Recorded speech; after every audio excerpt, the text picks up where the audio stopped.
Welcome to Ancient Wisdom, a sanctuary where timeless wisdom guides you into deep, restful sleep. Let the wisdom of the ages quiet your mind, ease your worries, and carry you gently into the night. If you're here to relax, reflect, and drift into peaceful slumber, you're exactly where you need to be. Before you get too cozy, take a moment to like this video and subscribe to the channel. It really helps me bring more soothing content your way. Also, I'd love to know, where are you tuning in from, and what time is it for you right now? Share in the comments below. Now, settle in, get comfortable, and let the wisdom of the ages guide you into deep, restful sleep. A thought-provoking quote reads, "What surprises me most about humankind is that we get bored of our childhood, rush to grow up, and long to be children again. That we lose our health to make money, and then lose money to restore our health. That by thinking anxiously about the future, we forget the present, such that we live in neither the present nor the future. That we live as if we were never going to die, and die as though we've never lived." This quote encapsulates the contradictions and paradoxes inherent in the human experience. While there is no definitive evidence who originated this quote, its message resonates deeply with many because it underscores common struggles and inconsistencies in our lives. The quote addresses several key themes: nostalgia for childhood, prioritizing wealth over health, failing to live in the present, avoiding the reality of mortality, and not fully embracing life. The quote illustrates how we often find ourselves torn between the desire for growth and the longing for the simplicity of childhood. It also highlights our tendency to prioritize financial success over well-being, only to later regret this choice. Additionally, it emphasizes how worrying about the future can prevent us from engaging with the present, and how ignoring our mortality affects how we live. By reflecting on these themes, the quote invites us to examine our lives and choices, encouraging us to align our actions with our deepest values and aspirations. It serves as a reminder to maintain a balanced perspective on life's priorities, stay present, and embrace our finite existence. Ultimately, it encourages us to live more intentionally, aiming for a sense of fulfillment and purpose. In the following sections, we will explore each theme in greater detail, uncovering insights and lessons about the human condition.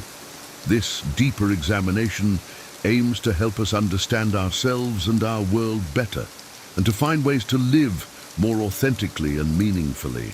2. Nostalgia for childhood.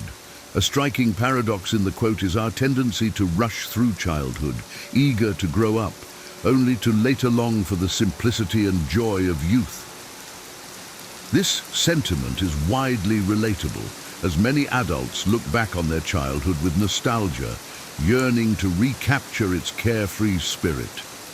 In modern societies, the rush to adulthood is common, driven by values placed on independence, responsibility, and achievement. Children and adolescents often feel pressured to grow up quickly, taking on adult roles and responsibilities and leaving behind the perceived limitations of childhood. Adulthood is seen as a time of greater freedom and opportunity, enticing the young to embrace its challenges and rewards. However, adulthood often reveals itself to be more complex and demanding than anticipated. Many adults feel burdened by work, family, and financial responsibilities, experiencing a sense of loss or disconnection from childhood's simple joys.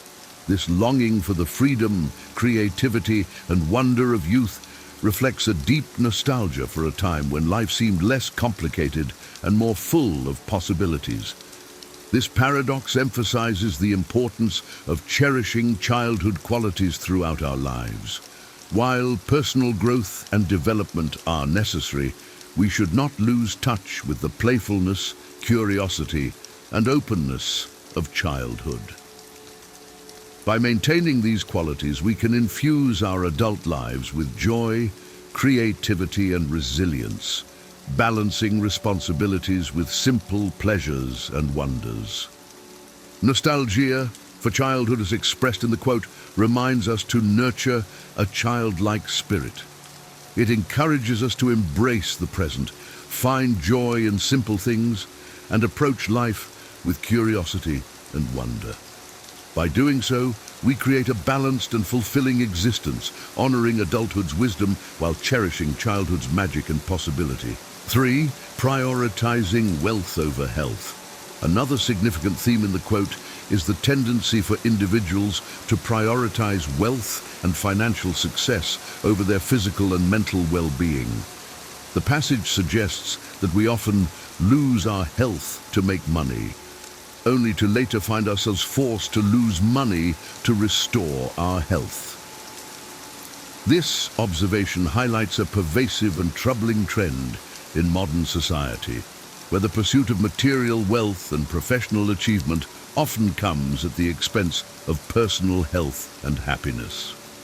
In today's fast-paced, competitive world, many people feel intense pressure to succeed financially and climb the professional ladder. This pressure can lead individuals to work long hours, take on high levels of stress, and neglect their physical and emotional needs. They may sacrifice sleep, exercise, healthy eating habits, and time with loved ones to devote themselves more fully to their work and financial goals. However, this single-minded focus on wealth and success can ultimately backfire, leading to various health problems that undermine personal well-being and professional effectiveness. Chronic stress, exhaustion, and burnout can severely affect the body and mind, resulting in anxiety, depression, heart disease, and chronic pain. Some individuals may find themselves spending their hard-earned money on medical treatments and interventions to restore the health and vitality they sacrificed in the pursuit of wealth. This ironic cycle underscores the importance of maintaining a balanced and holistic approach to life, prioritizing health and well-being alongside professional and financial success. While striving for achievement and security is natural and important, we must be careful not to lose sight of the fundamental importance of taking care of ourselves and nurturing our physical, emotional, and mental health. Making self-care a priority and seeking a healthy balance between work and rest can reduce our risk of burnout and illness. This balance cultivates the resilience and vitality needed to thrive both personally and professionally. It may involve setting boundaries around work hours, making time for exercise and relaxation, seeking support from friends and family, and learning to manage stress healthily and productively.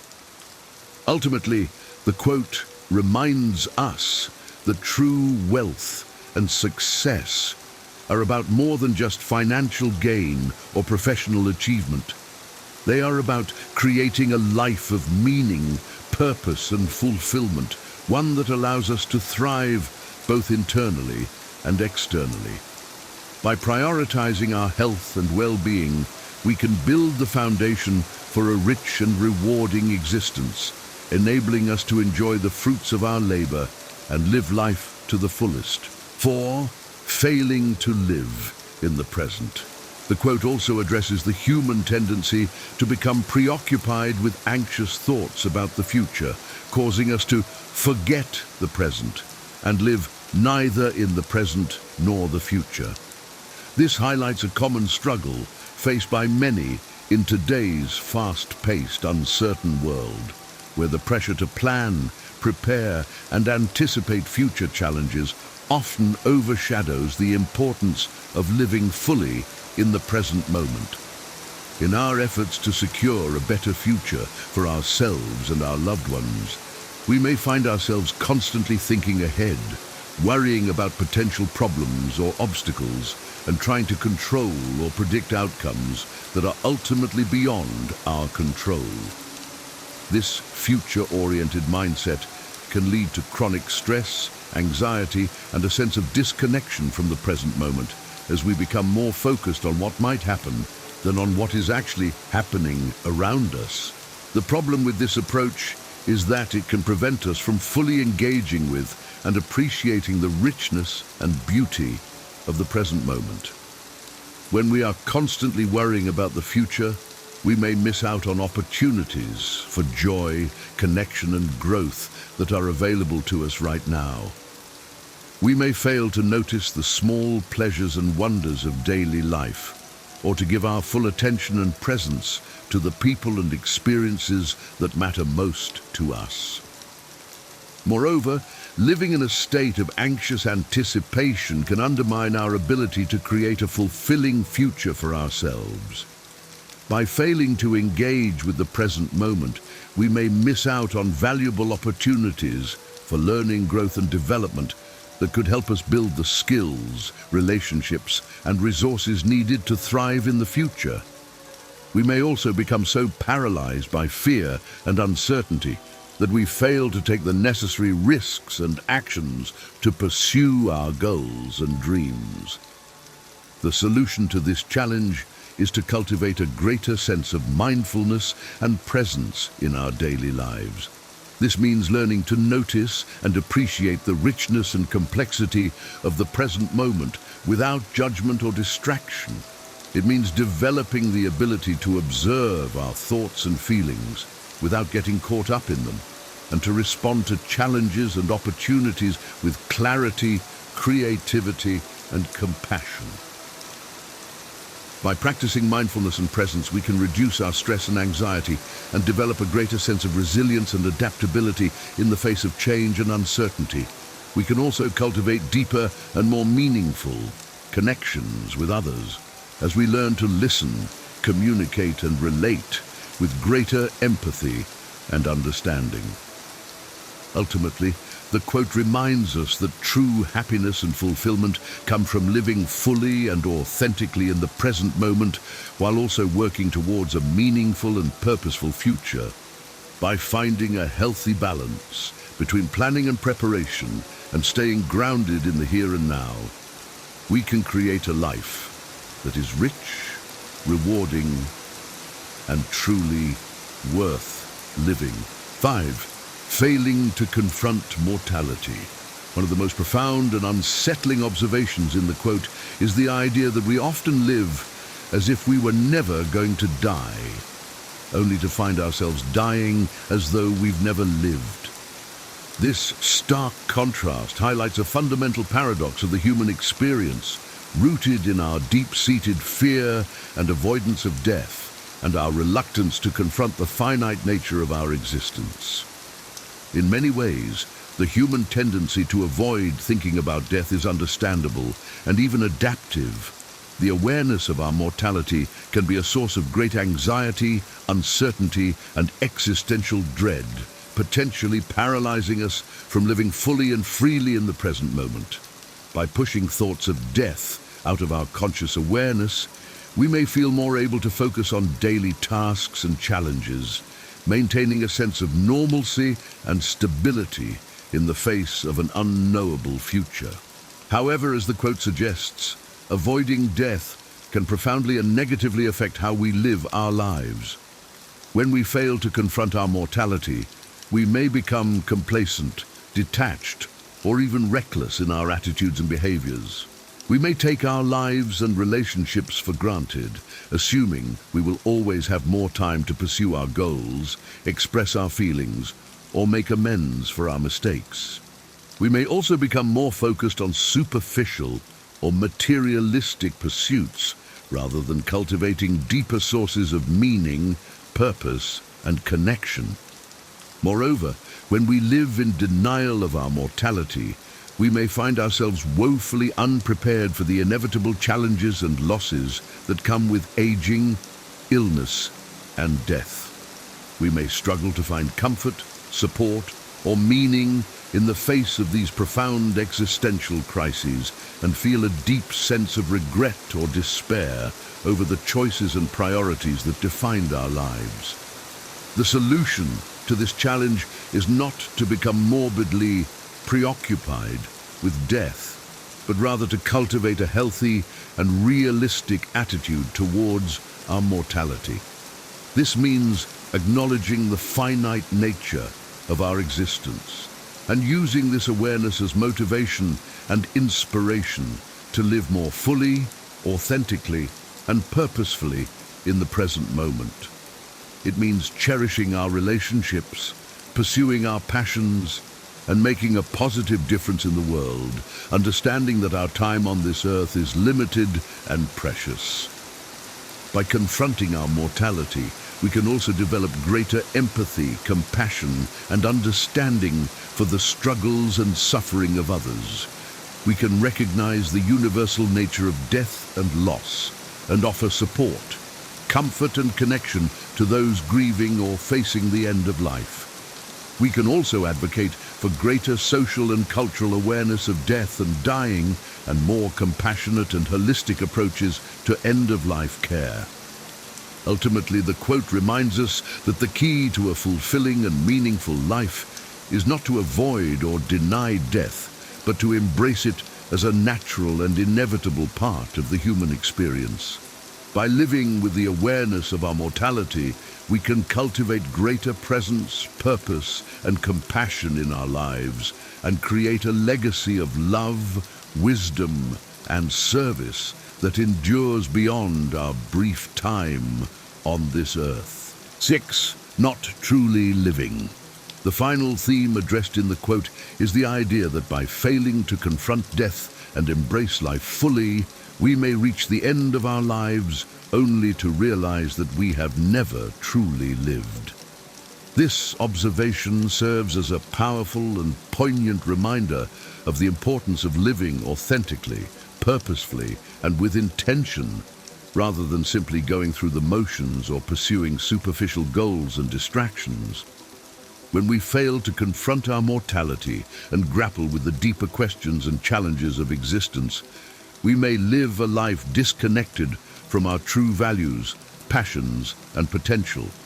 We might settle for comfort, convenience, or conformity instead of taking risks, pursuing our dreams, or standing up for our beliefs. This often leads to a focus on external markers of success, such as wealth, status, or approval, rather than cultivating inner sources of meaning, fulfillment, and joy. Moreover, when we fail to embrace life fully and engage with the world around us, we may miss out on countless opportunities for growth, connection, and transformation. We might not develop our talents and skills, form deep and meaningful relationships, or make a positive difference in others' lives.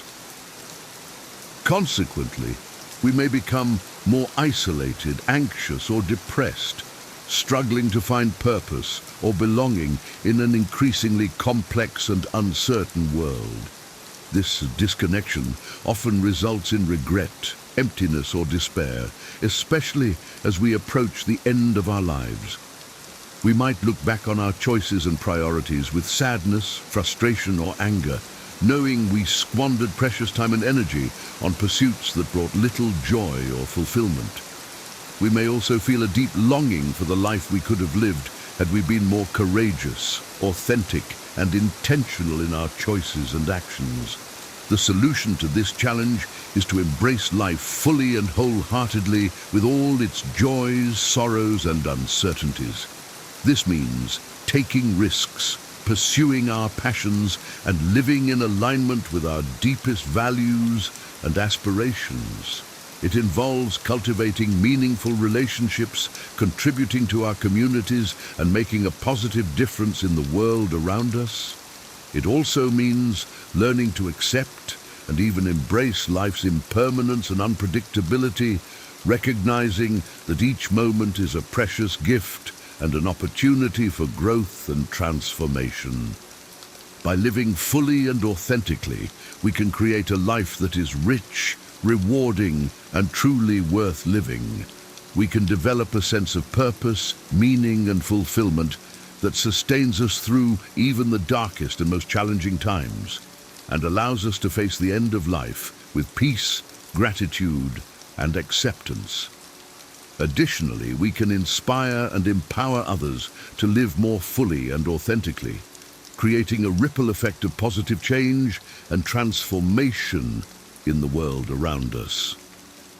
Ultimately, the quote reminds us that the key to a well-lived life is not to avoid death or cling to superficial success markers, but rather to embrace life fully and wholeheartedly, with all its joys, sorrows, and mysteries. By doing so, we can create a legacy of love, wisdom, and service that endures beyond our brief time on this earth and inspires others to live more fully, authentically, and purposefully in turn. 7. Conclusion. The profound quote offers a compelling and thought-provoking reflection on the paradoxes and challenges of the human experience. Through its exploration of themes such as nostalgia for childhood, prioritizing wealth over health, failing to live in the present, failing to confront mortality, and not truly living, the quote invites us to examine our own lives and choices, and to consider how we might live more fully, authentically, and purposefully in the face of life's many uncertainties and challenges. Throughout this essay, we've explored each of these themes in depth, highlighting the ways in which they reflect common struggles and experiences faced by many individuals in today's fast-paced, complex world. We have seen how the pressures of adulthood can lead us to feel disconnected from the simple joys and wonders of childhood, how the pursuit of wealth and success can often come at the expense of our physical and mental well-being, and how our preoccupation with the future can prevent us from fully engaging with the present moment. We have also examined the profound and often paralyzing impact of our fear and avoidance of death, and how this can lead us to live in ways that are disconnected from our true values, passions, and potential. Furthermore, we have seen how the failure to embrace life fully and authentically can leave us with a sense of regret, emptiness, and despair, particularly as we approach the end of our lives. In light of these challenges, the quote offers us a powerful reminder of the importance of living with greater mindfulness, intentionality, and purpose. It encourages us to cultivate a balanced and holistic approach to life, one that prioritizes our physical, emotional, and spiritual well-being alongside our professional and financial goals. It reminds us to stay present and engaged with the world around us, to embrace the richness and complexity of each moment, and to approach life with a sense of curiosity, openness, and wonder. The quote also challenges us to confront our own mortality with honesty, courage, and compassion, and to use this awareness as a source of motivation and inspiration to live more fully and authentically in the present moment. It encourages us to cultivate meaningful relationships, pursue our passions, and make a positive difference in the world, with the understanding that our time on this earth is limited and precious. Ultimately, the quote serves as a powerful call to action, urging us to embrace life fully and wholeheartedly, with all its joys, sorrows, and uncertainties. It reminds us that true happiness and fulfillment come not from avoiding death or pursuing superficial markers of success, but rather from living in alignment with our deepest values and aspirations, and from creating a legacy of love, wisdom, and service that endures beyond our own brief time on this earth. By reflecting on the profound insights and lessons contained within this quote, we can gain a greater understanding of ourselves and the world around us, and find the courage and clarity to live more fully, authentically, and purposefully in the face of life's many challenges and uncertainties. In doing so, we can create lives that are rich, rewarding, and truly worth living, and can inspire others to do the same. Here are 12 habits that will make you silently magnetic, the kind of person others are naturally drawn to without even knowing why. Imagine walking into a room and commanding attention, not because you're loud, flashy, or over the top, but because your energy speaks volumes. These habits aren't about tricks or manipulation. They're rooted in timeless wisdom, principles used by the Stoics to cultivate strength, integrity, and influence. But here's the twist. Most people think attraction is about what you say or how you look. It's not. It's about who you are when no one's watching. Mastering these habits will not only change how others see you, but also how you see yourself. By the end of this video, you'll understand why quiet confidence is more powerful than loud charisma, and how small, consistent actions can create a presence that's impossible to ignore. Ready to unlock the power of silent attraction? Let's dive in. 1. Master emotional control. Imagine this. You're sitting in a meeting at work, and someone challenges your idea, rudely, even dismissively. Your pulse quickens, your face feels hot, and you're tempted to fire back.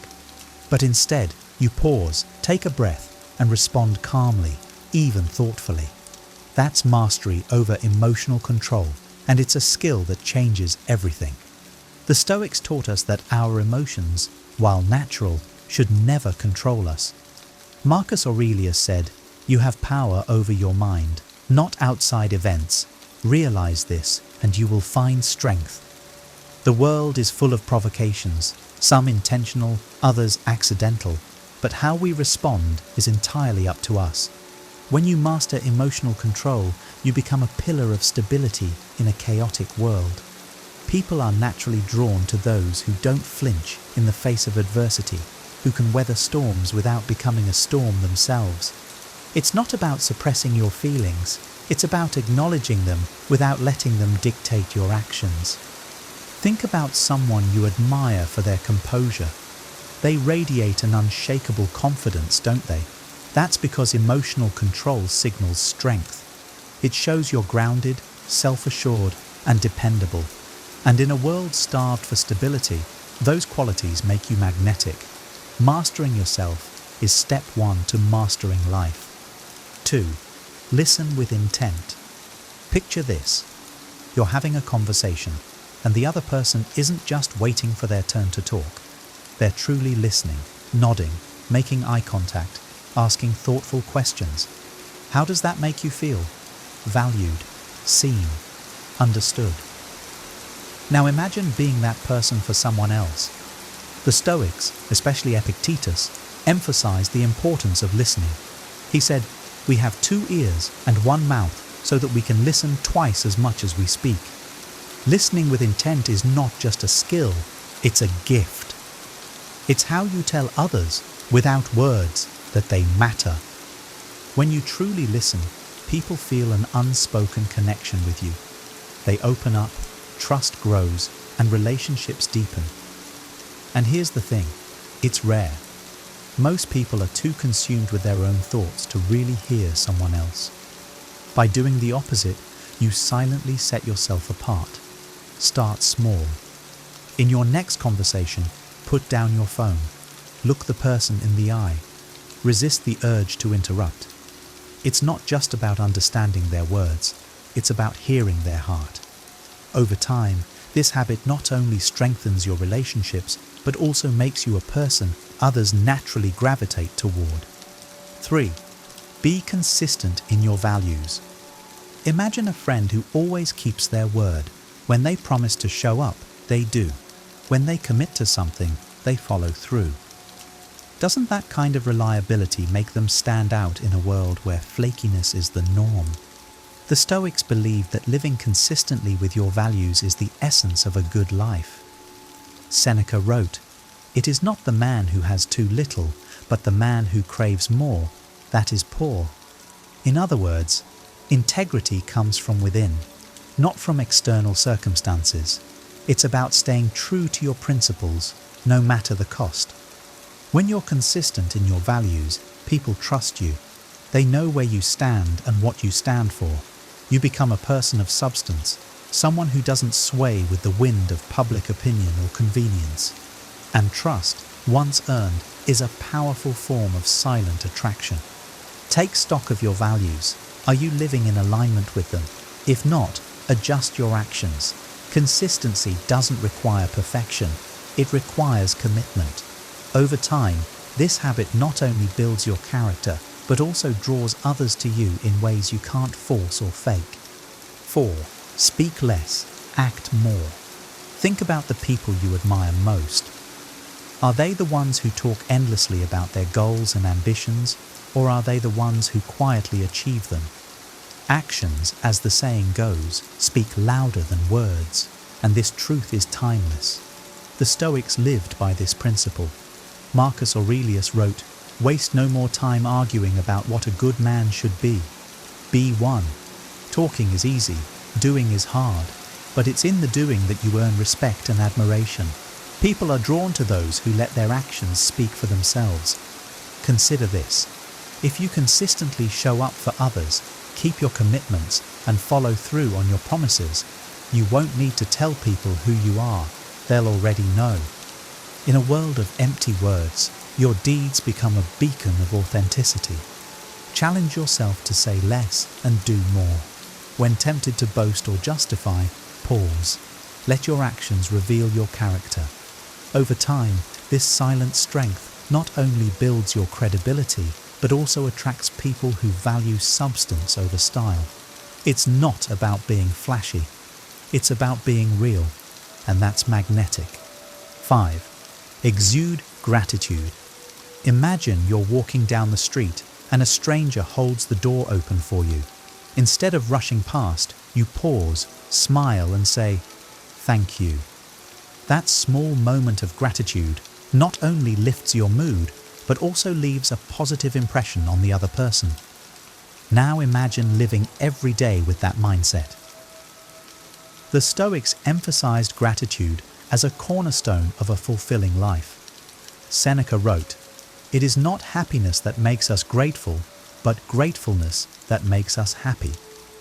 Gratitude shifts your focus from what's lacking to what's abundant, and this shift has a profound effect, not just on you, but on everyone around you. When you practice gratitude, it shows in your demeanor. You radiate warmth, appreciation, and contentment. People are naturally drawn to that energy because it feels good to be around someone who recognizes the beauty in life, even in the small things. Start by acknowledging the little blessings. Write them down, say them out loud, or simply reflect on them during quiet moments. Over time, this habit rewires your mind to see opportunities instead of obstacles. And as you exude gratitude, you'll find that others are silently drawn to your uplifting presence. 6. Maintain your composure. Picture this. You're stuck in traffic and cars are honking all around you. Some drivers are yelling out their windows while others are banging their steering wheels. But there you sit, calm, unbothered, perhaps even humming along to your favorite song. That's composure in action. The Stoics believed that composure is the hallmark of true strength. Marcus Aurelius advised, "You have power over your mind, not outside events. Realize this, and you will find strength."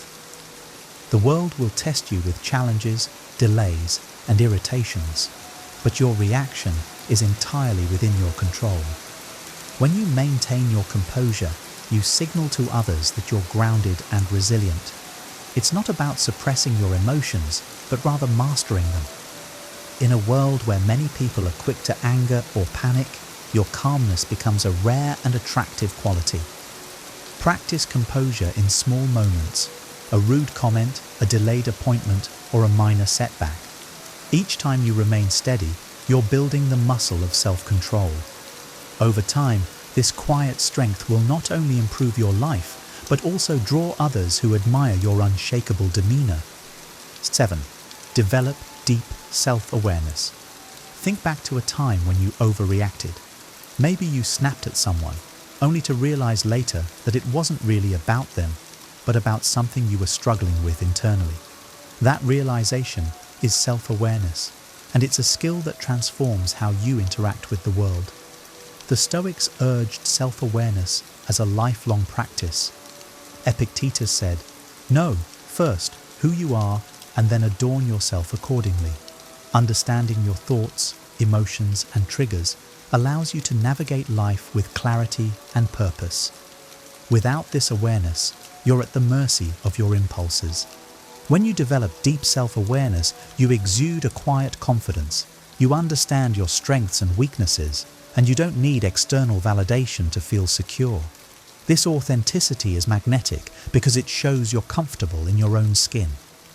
Cultivate self-awareness by reflecting daily, through journaling, meditation, or simply asking yourself, why did I react that way?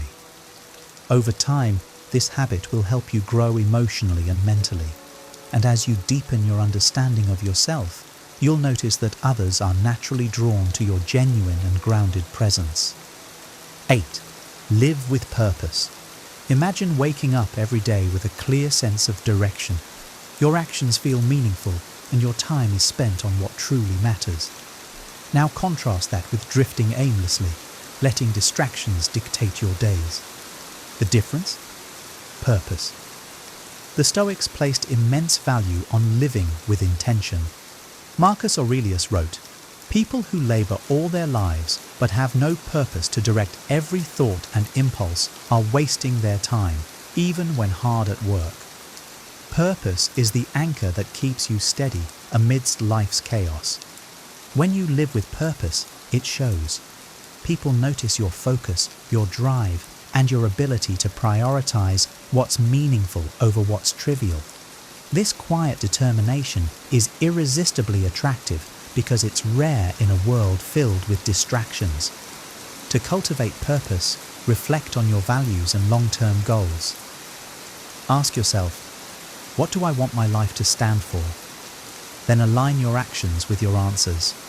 Living with purpose not only enriches your life, but also inspires others to find and follow their own path. 9.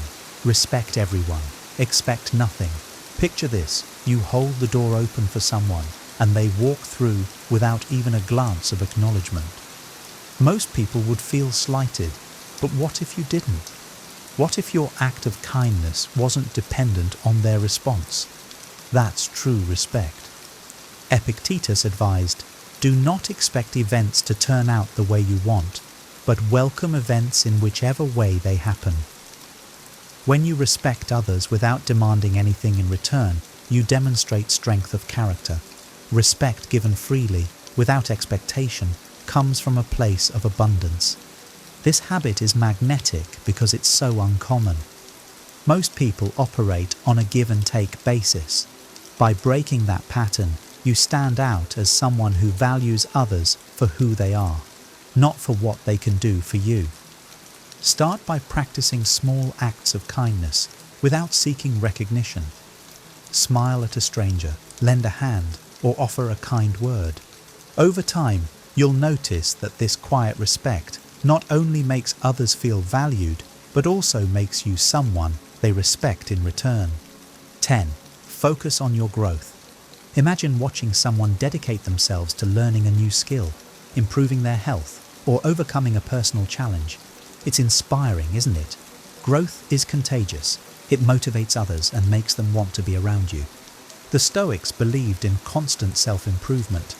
Seneca said, "As long as you live, keep learning how to live."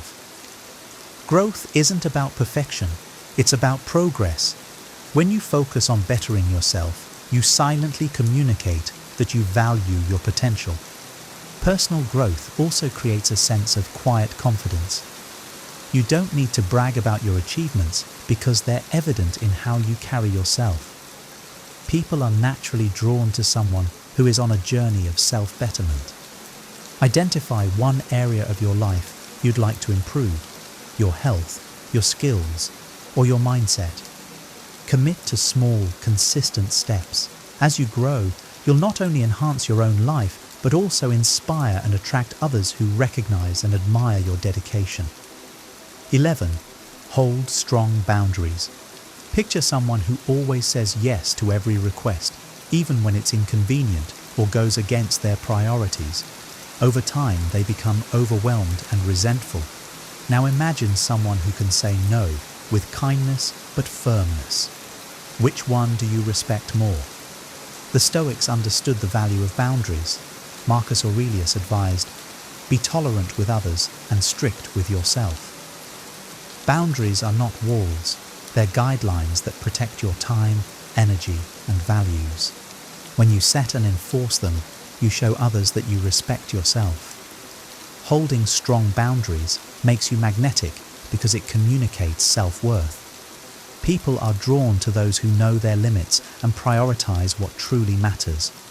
It's not about being rigid, it's about being intentional.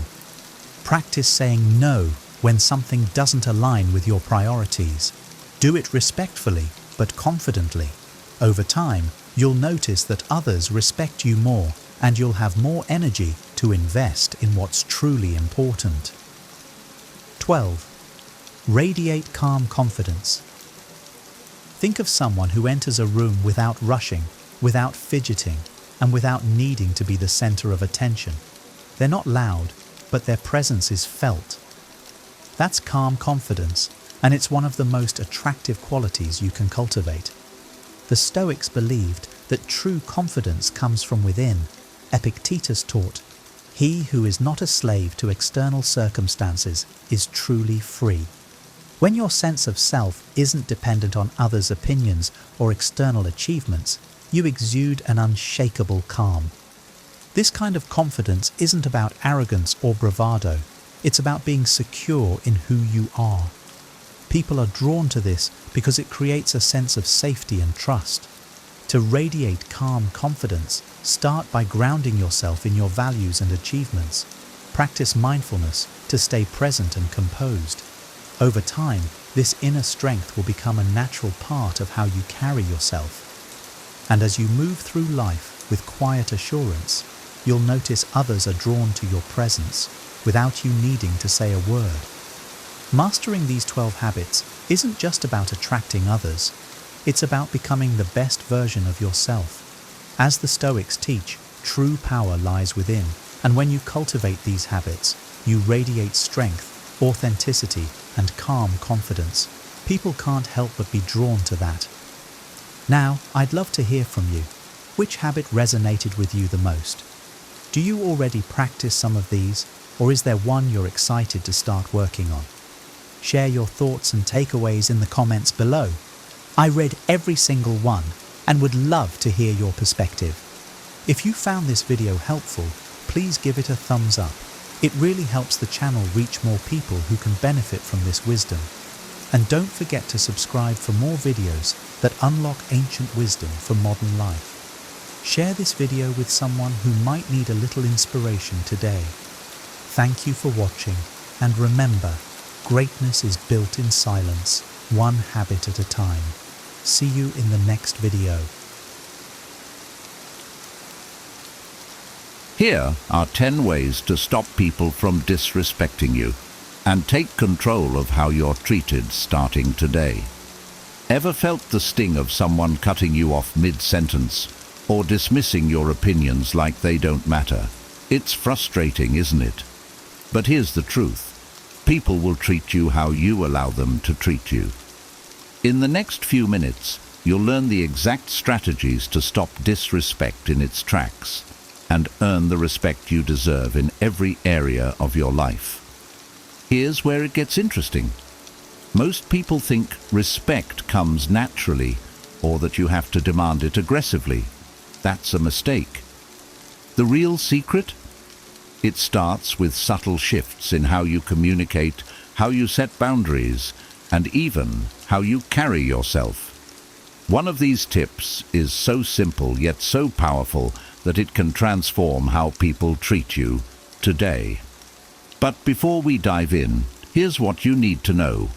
These aren't just random ideas. They're proven strategies that work in real life, even for the toughest relationships and situations. If you've been tolerating disrespect for too long or feeling unsure how to address it without creating conflict, this video will show you exactly what to do. Stick with me to the end, and you'll not only have the tools to stop disrespect, but also to command respect naturally. No shouting, no drama, just quiet, undeniable power. Let's dive in. 1. Set clear boundaries. If you don't define your boundaries, someone else will define them for you, and they'll likely put themselves first. Imagine this. You're hosting a party at your house and a guest starts rummaging through your fridge without asking. Most people would feel uncomfortable, but they wouldn't say anything, thinking, I don't want to make it awkward. But here's the truth. By staying silent, you've silently allowed that behavior. This applies to every area of life. Your time, energy, emotions, and even your dignity. Jordan Peterson would remind us that chaos thrives in the absence of order. Alan Watts might say, it's your failure to set boundaries that invites disrespect because you haven't honored yourself first. Tony Robbins would passionately shout, raise your standards, and they're all right. Think about a time someone ignored your wishes or overstepped your comfort zone. Did you brush it off? Why? Because confrontation felt worse than enduring the disrespect? That's a lie we tell ourselves to avoid temporary discomfort, but it causes lasting damage. Setting boundaries is not about being rude or domineering. It's about clarity. When you respect yourself enough to say, this is what I will not tolerate, you signal to others how to treat you. Be polite but firm. You can say, I appreciate your enthusiasm, but this is my space. Or, I'm happy to help, but I need a heads up next time. Boundaries are your invisible armor, and every time you enforce them, you strengthen them. People might test you at first, but over time they'll recognize that crossing those lines has consequences. It's not selfish to protect your dignity, it's the foundation of mutual respect. And if you don't build that foundation, no one will build it for you. 2. Respect yourself. First. Respect is a mirror. How you see yourself is often how others will see you. Think about it. Would you take advice on fitness from someone who doesn't even work out? Or financial wisdom from someone drowning in debt? The same principle applies to respect. If you don't show yourself respect, why should anyone else? Imagine this. You're running late, and instead of eating something nutritious, you grab a bag of chips. You skip your morning routine because you feel overwhelmed. By the time you face the world, you're frazzled and off balance. This might seem like a small thing, but every neglected action sends a subtle message to your subconscious. I don't value myself enough to prioritize my needs. When you don't value yourself, others pick up on that energy. To earn respect, you must first embody it. This means keeping your promises to yourself, whether it's showing up to the gym, committing to self-care, or even speaking kindly to yourself when you make mistakes. Respect begins in the little decisions, standing tall, looking people in the eye, and speaking with conviction. When you respect yourself, you exude an unspoken confidence that others can't ignore. It's not arrogance, it's self-assurance. You're saying to the world, I'm worth treating well. This doesn't just change how people treat you, it changes how you handle challenges. You're less likely to accept mistreatment because you know your worth. So, the next time someone interrupts you or dismisses your opinions, ask yourself, have I shown myself enough respect to demand better? It starts with you. When you carry yourself like someone who matters, people can't help but notice, and they'll follow your lead. Respect is contagious, but it has to begin within. 3. Be assertive, not aggressive. There's a fine line between standing up for yourself and bulldozing over others. Assertiveness is the art of speaking your truth with confidence and clarity without resorting to aggression. It's about saying, I matter, and so do you. But here's the catch. Most people confuse assertiveness with confrontation, and that fear keeps them silent. Picture this. You're in a meeting, and a colleague cuts you off mid-sentence. Your heart races and you freeze. You think, if I push back, they'll think I'm rude. So you let it slide.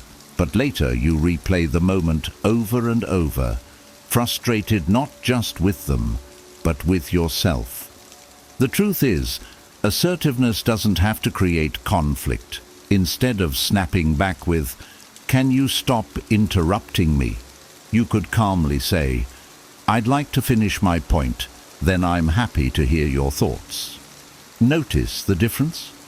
The first response fuels tension, the second diffuses it while firmly reclaiming your space. Being assertive is about communicating with calm authority. Use I statements to express how you feel without blaming others. For example, "I feel undervalued when my ideas are overlooked," instead of "you never listen to me." This approach keeps the conversation productive and keeps you in control of your emotions. Remember, assertiveness isn't just about defending yourself. It's about teaching others how to interact with you. When you address disrespect directly and calmly, you're setting a precedent. I won't accept less than respect, but I'll handle it with grace. Practice this skill daily, even in small ways. Say no to commitments you can't handle. Speak up when someone crosses a line. Assertiveness is like a muscle. The more you use it, the stronger it becomes, and the less likely anyone will dare to disrespect you. 4. Don't tolerate disrespect. Respect is not just given, it's maintained through consistent reinforcement of your boundaries. Every time you overlook disrespect, you unintentionally signal that such behavior is acceptable. Think back to moments when someone made a snide remark or belittled your efforts, and you chose to laugh it off or stay silent. Maybe you thought, "It's not worth the fuss," but each instance accumulates, eroding your self-worth and inviting more of the same treatment. Imagine you're a gatekeeper of a castle. If you allow trespassers to enter unchallenged, soon the castle becomes overrun and its value diminishes. Your personal boundaries are much like that castle. By not addressing disrespect, you're leaving the gates wide open. It's essential to address issues as they arise, not with hostility, but with firm clarity. Confrontation doesn't have to be a battle. It can be a dialogue. The next time someone crosses a line, address it promptly. You might say, "I didn't appreciate that comment. Let's keep our interactions respectful." This approach is direct, yet maintains the dignity of both parties. It prevents resentment from building up and promotes healthier communication. Remember, people often test limits, sometimes unconsciously. By standing up the first time disrespect occurs, you set a clear standard. You're teaching others how to treat you. This doesn't just apply to blatant disrespect, but also to subtle behaviors, interruptions, disregard for your time, or dismissive attitudes. It's also crucial to reflect on why you might tolerate disrespect. Are you afraid of conflict? Do you worry about losing relationships? Understand that any relationship requiring you to endure disrespect is not a relationship worth keeping. Prioritizing your self-respect may mean making tough choices about who you allow in your life. Ultimately, refusing to tolerate disrespect is an act of self-love. It's declaring to the world and to yourself that you deserve to be treated with dignity. By holding firm to this standard, you not only uplift yourself, but also encourage others to rise to the occasion. 5. Choose your company wisely. You are the average of the people you spend the most time with, and that includes how much respect you receive. If you're constantly surrounded by people who belittle you, dismiss your ideas, or undermine your confidence, it's time to reevaluate your circle. Think about it. Would you let someone plant weeds in your garden and expect the flowers to thrive? The same goes for your personal relationships. Take a moment to reflect on your interactions. Are there people in your life who make you feel small, unheard, or unimportant? Maybe it's the friend who always interrupts your stories, the coworker who takes credit for your ideas, or even a family member who never acknowledges your efforts. Their behavior isn't just a reflection of them, it's also a reflection of what you've been willing to accept. Surrounding yourself with the right people can transform the way you experience respect. Seek out individuals who uplift you, challenge you constructively, and value your presence. These are the people who will celebrate your wins, stand by you in tough times, and never take advantage of your kindness. This isn't about cutting people off recklessly. It's about making intentional choices. If someone consistently disrespects you, despite your efforts to address it, it might be time to step back or limit your interactions. Protecting your energy isn't selfish. It's necessary. Start small. Spend more time with those who treat you well and less time with those who don't. Build new connections with people who align with your values and appreciate your worth. Over time, you'll notice a shift. When you're surrounded by respect, you'll naturally demand it from everyone else. Choosing your company wisely isn't just about relationships. It's about creating an environment where you can thrive and where respect becomes the standard, not the exception. 6. Improve your communication skills. Respect isn't just about what you expect from others. It's also about how you express yourself. Clear, confident communication is a powerful tool that can either command respect or invite disregard. Think of communication like a bridge. If it's poorly constructed, it collapses under pressure, leaving misunderstanding and disrespect in its wake. But when it's strong and intentional, it connects people with clarity and mutual respect. Picture this. You're in a conversation and someone interrupts you. You feel the frustration rise, but instead of addressing it, you trail off, letting them dominate. Later, you regret not standing your ground. This happens because we're often unprepared to navigate these moments. Strong communication skills change that. Start by speaking with confidence. Confidence doesn't mean shouting or demanding attention. It's about delivering your words with clarity and conviction. Avoid filler words like or maybe, which can undermine your message.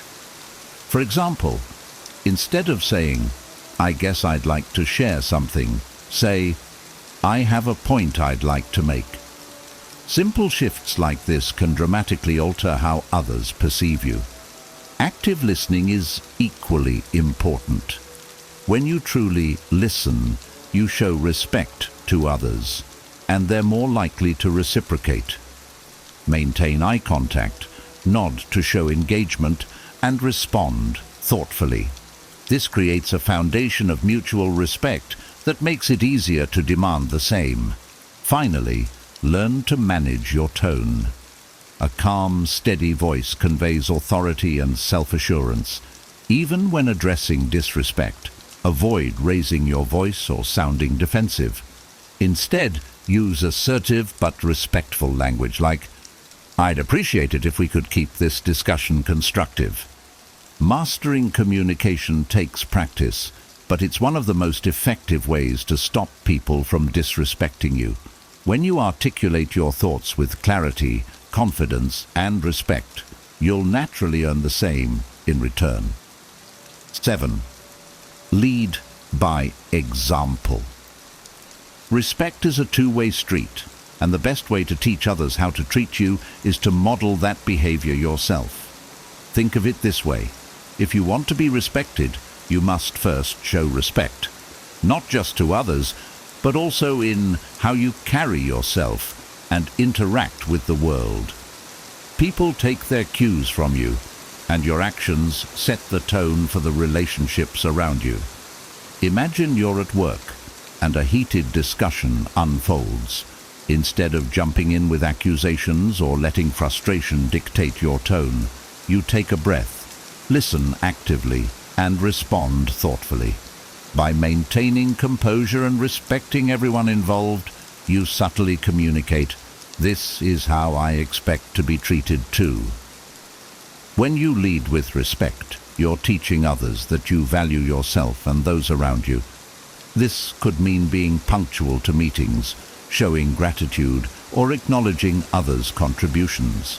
These small, consistent acts reinforce the idea that you hold respect as a non-negotiable standard. But here's the twist. Leading by example doesn't mean being a pushover. You can be kind without being weak, respectful without tolerating disrespect. If someone crosses a boundary, address it calmly but firmly. For instance, say, "I appreciate your feedback, but the tone feels dismissive. Let's keep this constructive." By doing so, you demonstrate respect for the conversation while holding others accountable. Respectful leadership inspires others to rise to your level. People are drawn to those who exude calm authority and fairness, and they're more likely to reflect those qualities back. When you embody the respect you expect, it creates a ripple effect. The result? A stronger foundation of mutual respect in every relationship and interaction. Lead by example, and watch how the world starts treating you differently. 8. Build confidence. Confidence is your shield against disrespect. When you truly believe in your worth, others sense it, and they're far less likely to challenge it. Think of someone you admire who carries themselves with unwavering confidence. They don't have to demand respect. It seems to flow to them naturally. Why? Because confidence radiates an unspoken message. I know who I am, and I won't settle for less. Now imagine yourself walking into a room where everyone's attention shifts to you, not because you're loud or flashy, but because of the way you carry yourself. Your posture is upright, your steps are deliberate, and your energy exudes self-assurance. That's the power of confidence. It's not about arrogance, it's about knowing your value and projecting it effortlessly. But here's the thing, confidence isn't something you're born with. It's something you build. Start by keeping promises to yourself, no matter how small. If you say you'll wake up early, follow through. If you commit to learning a new skill, dedicate yourself to it. Each fulfilled promise strengthens your trust in yourself, and that trust is the foundation of confidence. Confidence also grows when you step outside your comfort zone. Every challenge you overcome reinforces the belief that you can handle more. Whether it's speaking up in a meeting, trying a new activity, or asserting yourself in a difficult conversation, these small victories add up. When you're confident, you won't tolerate disrespect because you know you deserve better. If someone challenges your value, you won't crumble, you'll stand firm. Confidence isn't loud, it's steady.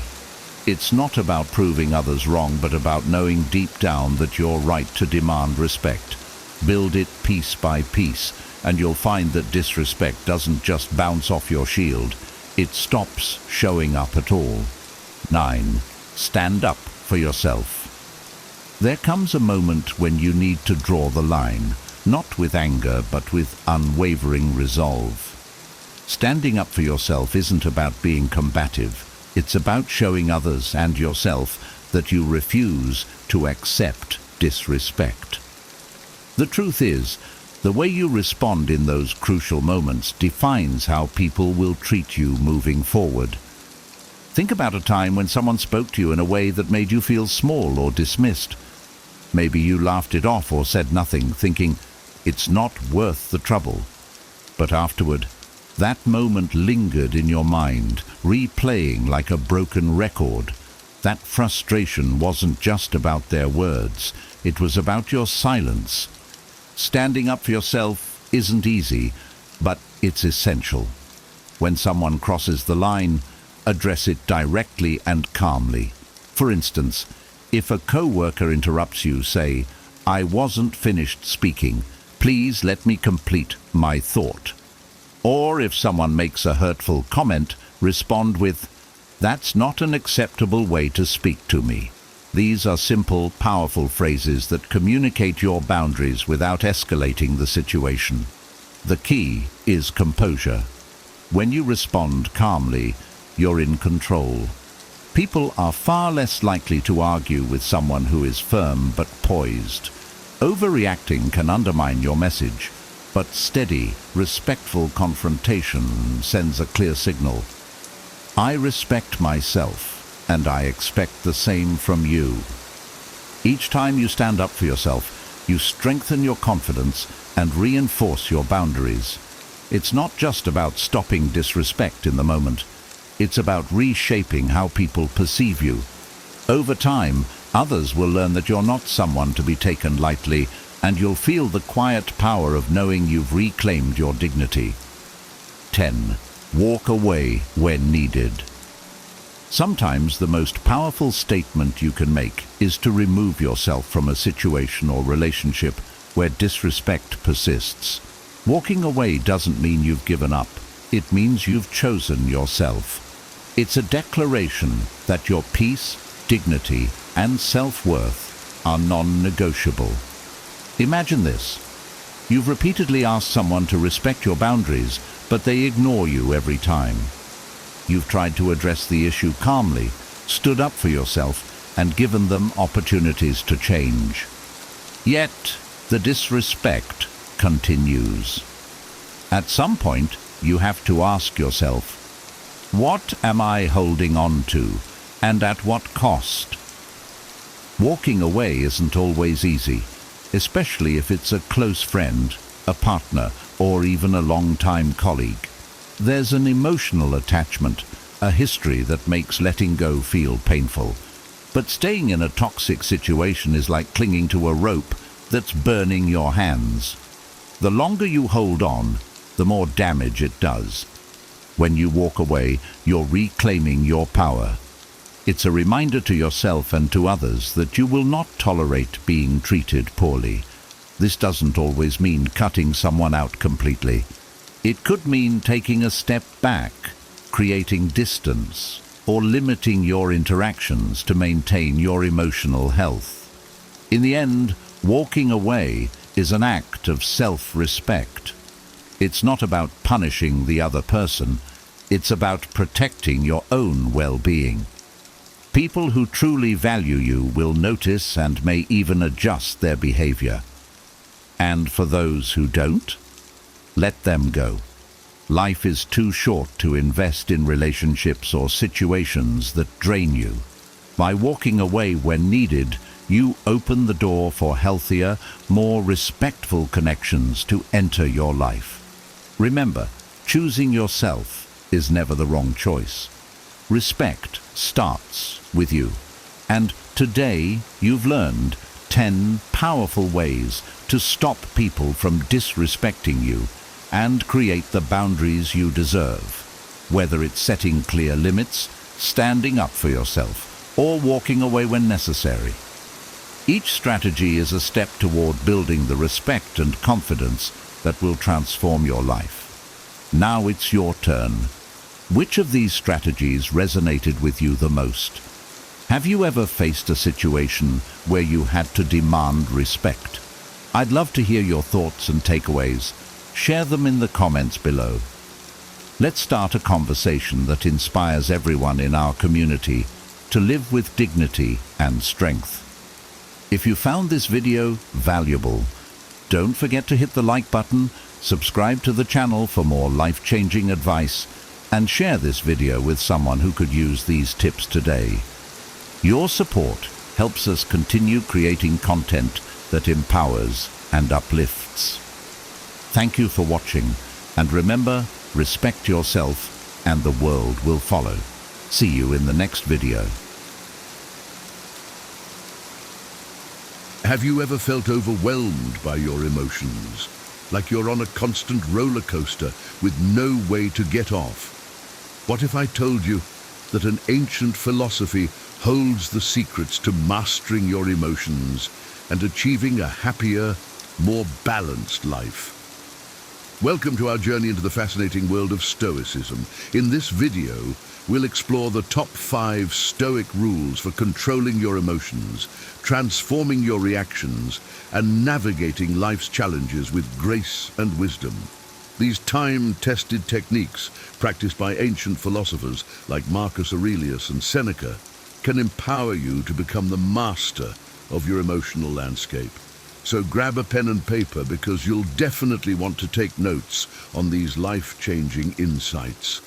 Let's dive in. 1. Pause and breathe. The simple yet transformative practice of pausing and breathing holds immense significance as a tool for emotional control and mindful response. Imagine you're in a heated argument with a coworker and you feel your anger rising. Instead of reacting impulsively, Stoicism encourages you to take a deliberate pause, close your eyes, and take a deep breath. This brief moment allows you to regain composure and clarity. By introducing this pause, you create a buffer where you can reflect on the situation rationally. This practice aligns with Stoic principles by creating a space between stimulus and response, where you can engage your rational faculties rather than being driven by emotional impulses. For example, Marcus Aurelius, the famous Stoic philosopher, often practiced pausing and reflecting before responding to situations that could provoke anger or frustration. By taking a deep breath and counting to 10, you can diffuse the intensity of the moment, enabling you to respond with wisdom and poise. This practice empowers you to navigate challenges with greater control, transforming knee-jerk reactions into thoughtful responses. Embracing this Stoic technique can enhance your emotional intelligence and lead to more harmonious interactions in your daily life. 2. Practice negative visualization. Negative visualization, a powerful Stoic exercise, involves imagining potential challenges or losses to prepare emotionally for them. Picture yourself preparing for a big presentation. Instead of solely focusing on the best-case scenario, consider what might go wrong, technical issues, forgetting key points, or an unresponsive audience. By visualizing these setbacks, you can plan and brace yourself emotionally, reducing anxiety about the future. For instance, Seneca, a prominent Stoic philosopher, would regularly meditate on losing his wealth or status. This practice helped him remain grounded and grateful for what he had, lessening the blow if misfortune ever struck. By mentally rehearsing adverse scenarios, you develop resilience and a sense of preparedness. This technique can cultivate a mindset of gratitude for your current situation and a realistic perspective on life's uncertainties, making you less susceptible to emotional upheaval when challenges arise. 3. Separate stimulus and response. Stoicism introduces the concept of separating stimulus and response, emphasizing the space between an external event, stimulus, and our emotional reaction, response. Imagine receiving criticism at work. Instead of reacting defensively or angrily, take a moment to pause and evaluate the feedback objectively. This practice allows you to detach from immediate emotional responses and consider the situation rationally. The Roman Emperor Marcus Aurelius practiced this by reminding himself that his mind was separate from the external events that occurred. By embracing this space, you gain control over your reactions, enabling you to respond in a way that aligns with your values and long-term well-being. This Stoic principle fosters emotional intelligence and resilience, helping you navigate challenges with wisdom and equanimity. It transforms instinctual reactions into deliberate, thoughtful actions, ultimately leading to a more harmonious and fulfilled life. 4. Identify triggers. Recognizing external events or internal thoughts that provoke emotional responses is crucial for emotional mastery. For example, if traffic jams make you anxious or angry, identifying this trigger allows you to prepare and manage your response better. Developing acute self-awareness involves observing and recognizing the moments when your emotions intensify. The Stoic philosopher Epictetus taught that our reactions to events, not the events themselves, disturb our peace. By creating a mental inventory of triggers, you can preemptively identify stimuli that might prompt intense emotional responses. This self-awareness empowers you to interrupt the automatic process between stimulus and reaction, inserting a space that grants you the opportunity to choose your response deliberately. Instead of being a slave to your emotions, you become the master of your reactions, transforming triggers into stepping stones for personal growth and resilience. 5. Reframe perspectives. Reframing perspectives involves shifting how you perceive and interpret situations. Instead of viewing challenges as negative, see them as opportunities for growth and self-improvement. For example, if you fail a test, rather than seeing it as a setback, view it as a chance to identify areas for improvement and develop better study habits. Stoic philosophers like Epictetus encourage changing our perceptions to align with reality and focus on what we can control. By reframing your mindset, you can maintain a positive and resilient outlook. This cognitive reframing helps you see adversity as a path to growth, not a roadblock. It fosters emotional resilience and equips you with the mental tools to handle life's challenges with grace and strength. 6. Recognize the inner citadel. Establishing a mental space, or the inner citadel where you can retreat to observe and manage emotions, is a profound Stoic practice. Imagine facing a stressful situation at work. Instead of reacting immediately, take a mental step back into your inner citadel. This sanctuary within your mind allows you to assess your emotions and responses objectively. Marcus Aurelius often wrote about retreating into oneself, finding solace and stability amidst external chaos. This inner citadel provides a vital pause, enabling you to evaluate your reactions and choose responses that align with your values. By recognizing this inner fortress, you shift from being reactive to intentional in your actions, navigating life's ups and downs with equanimity and poise. This practice fosters emotional balance and resilience, allowing you to face challenges with grace while maintaining inner harmony. 7. Live in accordance with nature. Living in accordance with nature, a central tenet of Stoicism, urges us to align our lives with the natural order of the universe. Accept the impermanence of life and embrace both its joys and challenges. For instance, understand that change is inevitable and challenges are part of human existence. By adopting this mindset, you can cultivate emotional tranquility and fulfillment. Epictetus taught that we should focus on what is within our control, our thoughts, attitudes, and responses, while accepting what lies beyond our influence. This principle helps detach from external circumstances, reducing unnecessary emotional suffering. Embracing life's uncertainties and recognizing challenges as opportunities for growth lead to inner freedom and a deeper connection to the natural world, fostering a resilient and serene outlook. 8. Develop emotional detachment. Emotional detachment involves learning to separate your emotions from outcomes or possessions. For example, if you lose a cherished item, instead of being devastated, remind yourself that material things are temporary and not within your complete control. This practice reduces emotional turmoil and promotes inner peace. Stoic philosophers like Seneca emphasize the importance of detaching from external attachments to maintain emotional stability. By understanding the transient nature of possessions and outcomes, you can focus on what truly matters, your values and virtues. Emotional detachment fosters resilience and allows you to navigate life's ups and downs without being overwhelmed by external factors, leading to a more balanced and fulfilling life. 9. Cultivate virtue. Stoicism teaches that living a virtuous life, embodying wisdom, courage, justice, and temperance, leads to true happiness. Imagine facing a moral dilemma at work.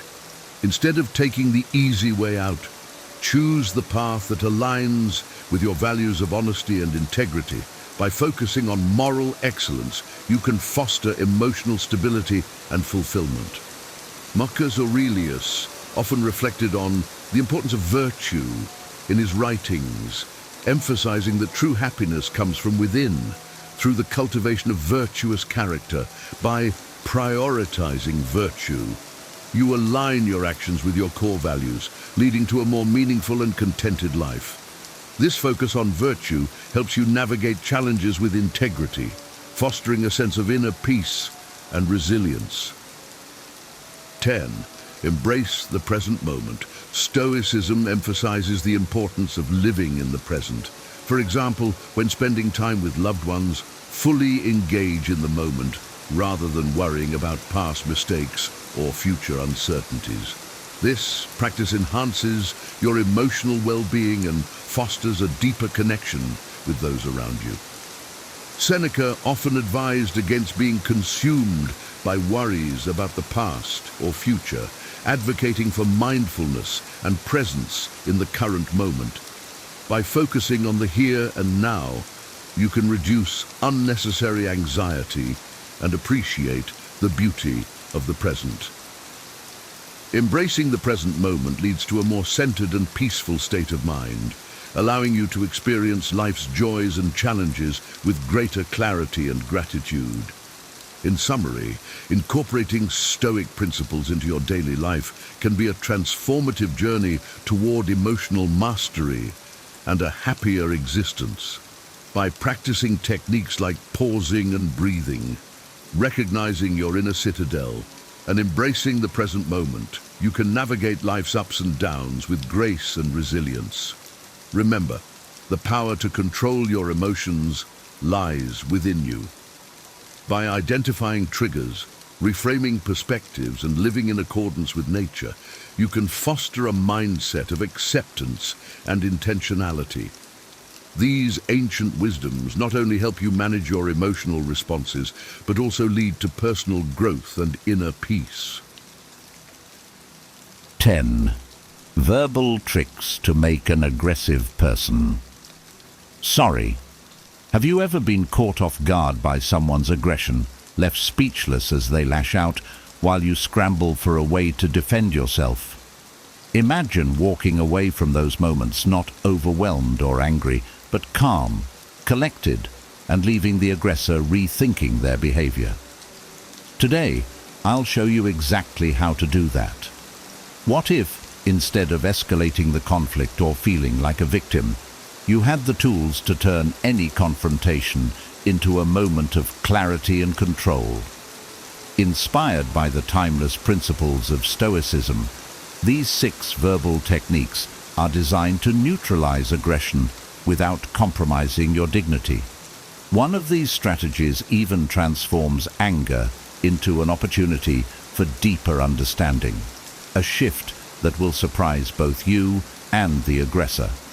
Over the next few minutes, we'll explore how to navigate even the most heated situations with grace and power.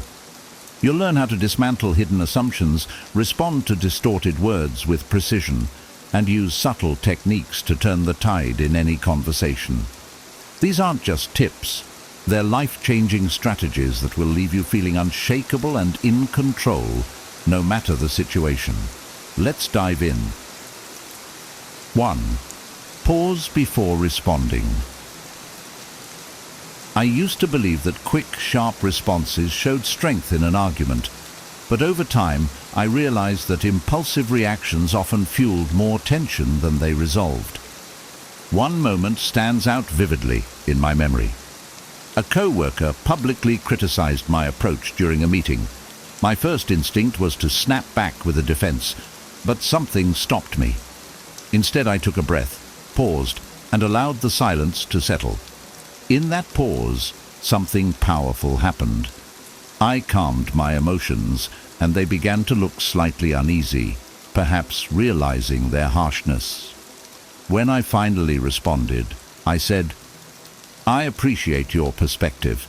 Let's explore how we can address this together." The conversation shifted immediately from confrontation to collaboration. This pause is something Stoics emphasize deeply. Marcus Aurelius wrote, "You have power over your mind, not outside events. Realize this, and you will find strength."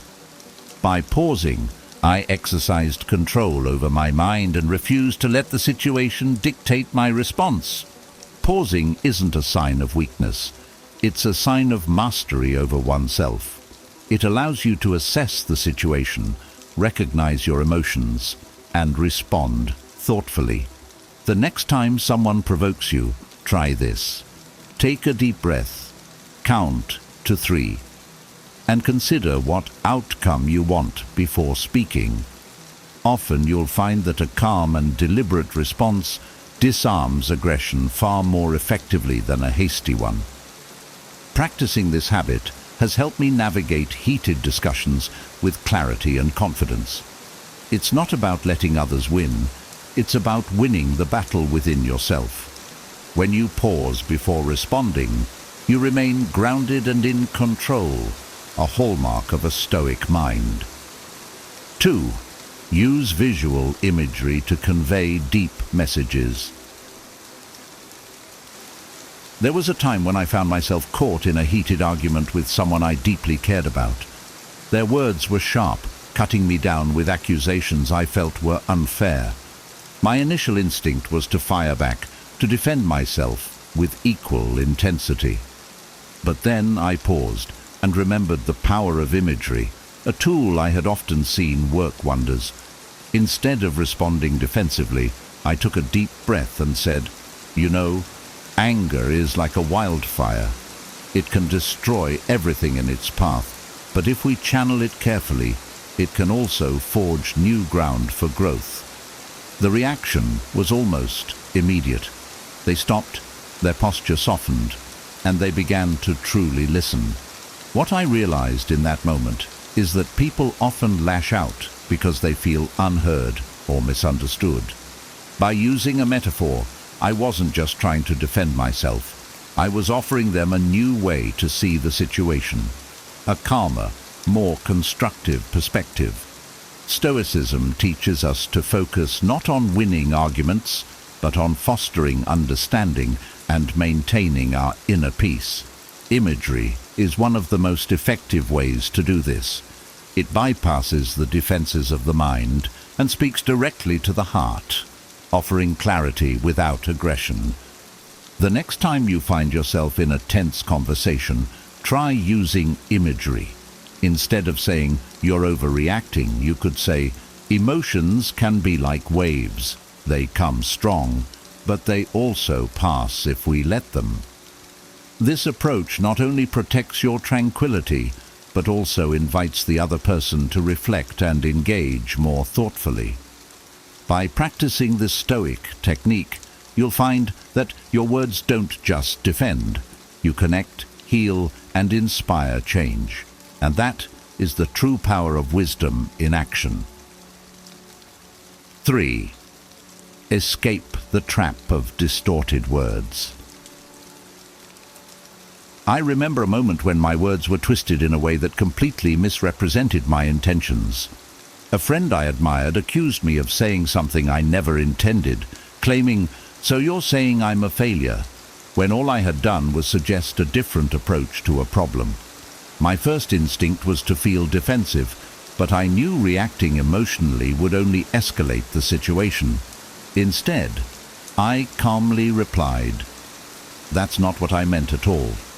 let me clarify my perspective. By staying composed, I was able to explain myself without anger or blame. The result? They softened, apologized for jumping to conclusions, and we had a productive conversation. Stoicism teaches us not to get caught in others' distortions of our words. Epictetus advises, "It's not what happens to you, but how you react to it that matters. When someone twists your words, resist the urge to retaliate or defend yourself aggressively. Instead, maintain your clarity and calmly restate your true intentions." This approach is powerful. By refusing to be provoked, you protect your inner peace and keep the focus on resolution rather than conflict. The next time someone distorts your words, pause and say, "Let's revisit what I actually said so we can avoid any misunderstandings." You'll find that clarity, not aggression, is your best ally in such moments. Over time, this habit not only builds your confidence, but also earns the respect of others. People recognize the strength in calmness and the wisdom in measured responses. And that is the essence of Stoic mastery in communication. Part 4. Reveal shared agreements. There's a subtle strength in showing someone that they already share your perspective, even if they don't realize it yet. I learned this lesson during a heated debate about a community project. A neighbor passionately opposed my proposal, claiming it wasn't practical. Instead of arguing, I listened closely and said, "I think we both want what's best for our community, and we both value sustainability. Let's talk about how we can make this work in a way that aligns with those goals." Their demeanor changed instantly. They agreed with the shared values, and the conversation shifted toward finding common ground. Stoicism emphasizes listening as an art. Epictetus reminds us, "We have 2 ears and 1 mouth, so that we can listen twice as much as we speak." By listening carefully and reflecting on shared values, you can transform an argument into a collaboration. When confronted with hostility, instead of jumping into defense mode, look for areas of agreement. If a colleague challenges your process at work, respond with, "I think we both care about getting this done effectively. Let's figure out the best way forward." This approach doesn't diminish your stance. It strengthens it by focusing on mutual understanding. Finding shared agreements disarms hostility and builds rapport. It shows the other person that you're not their opponent, but their partner in finding solutions. And in doing so, you embody the Stoic ideal of turning conflict into connection. 5. Recognize hidden assumptions. I once had a colleague ask me, "Do you really think you know better than the experts on this?" The question wasn't just a challenge. It carried the subtle implication that I was overstepping my bounds. In the past, I might have rushed to defend myself, but I've since learned the value of recognizing hidden assumptions and dismantling them calmly. I paused, smiled, and replied, "I don't think that at all, but I'd love to share my perspective and hear more about what the experts say. Can we explore this together?" The shift in tone was immediate. They softened and the conversation became productive instead of combative. Stoicism reminds us to not react to the surface of an argument, but to look deeper. Hidden assumptions often push us toward a defensive posture, but by addressing them directly, we regain control of the dialogue. Marcus Aurelius advised, "If it is not right, do not do it. If it is not true, do not say it." This clarity applies to challenging assumptions as well. The next time someone tries to corner you with a loaded question, pause and calmly unpack the assumption. Say something like, "That's an interesting perspective. Could you clarify what you mean by that?" This approach shows confidence protects your dignity, and often leads to a more respectful conversation. 6. Stay neutral and avoid personalizing. Years ago, during a family gathering, a relative said, "Why do you always think you're better than everyone else?" The words stung. My immediate reaction was to defend myself, but I realized that engaging emotionally would only escalate the tension. Instead, I stayed neutral and replied, "I don't think that at all. If I've come across that way, let's talk about it." This response caught them off guard and shifted the focus from blame to understanding. Over time, the conversation became more constructive, and I walked away feeling at peace. Stoics teach that we should focus on the issue, not take hostility personally. Epictetus reminds us, when someone criticizes you, they are speaking from their own perspective. By staying neutral, you rise above emotional traps and maintain your inner stability. When someone lashes out, remind yourself that their words are often a reflection of their emotions, not your worth. Respond calmly, with a focus on resolution rather than conflict. This not only preserves your tranquility, but also fosters respect from others. 7. Acknowledge valid points. During a heated debate about a team project, a colleague criticized my approach, saying it was too complicated. In the past, I might have brushed this off as negativity, but instead, I acknowledged their concern. You make a valid point. Simplicity is important. Let's look at ways to streamline this while keeping the key elements intact. This small acknowledgement changed the tone of the discussion entirely. Instead of feeling unheard, they became more open to my ideas. And together, we improved the proposal. Acknowledging valid points is a powerful Stoic strategy. Marcus Aurelius wrote, "If anyone can refute me, show me I'm making a mistake, or looking at things from the wrong perspective, I'll gladly change." This humility doesn't weaken your stance, it strengthens it by showing that you value truth over ego. The next time someone criticizes you, look for the kernel of truth in their perspective.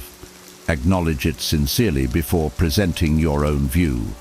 This doesn't just diffuse hostility, it builds trust and mutual respect. 8. Handle the storm of questions. Once, during a family dinner, a relative barraged me with questions about my career choices. "Why would you choose that path? Don't you think it's risky? Isn't there something better?" The questions were relentless, and I felt cornered. But instead of reacting defensively, I calmly said, "Those are interesting questions. Let's take them one at a time. What specifically concerns you about my choice?" Breaking down the barrage disarmed them and gave me control of the conversation.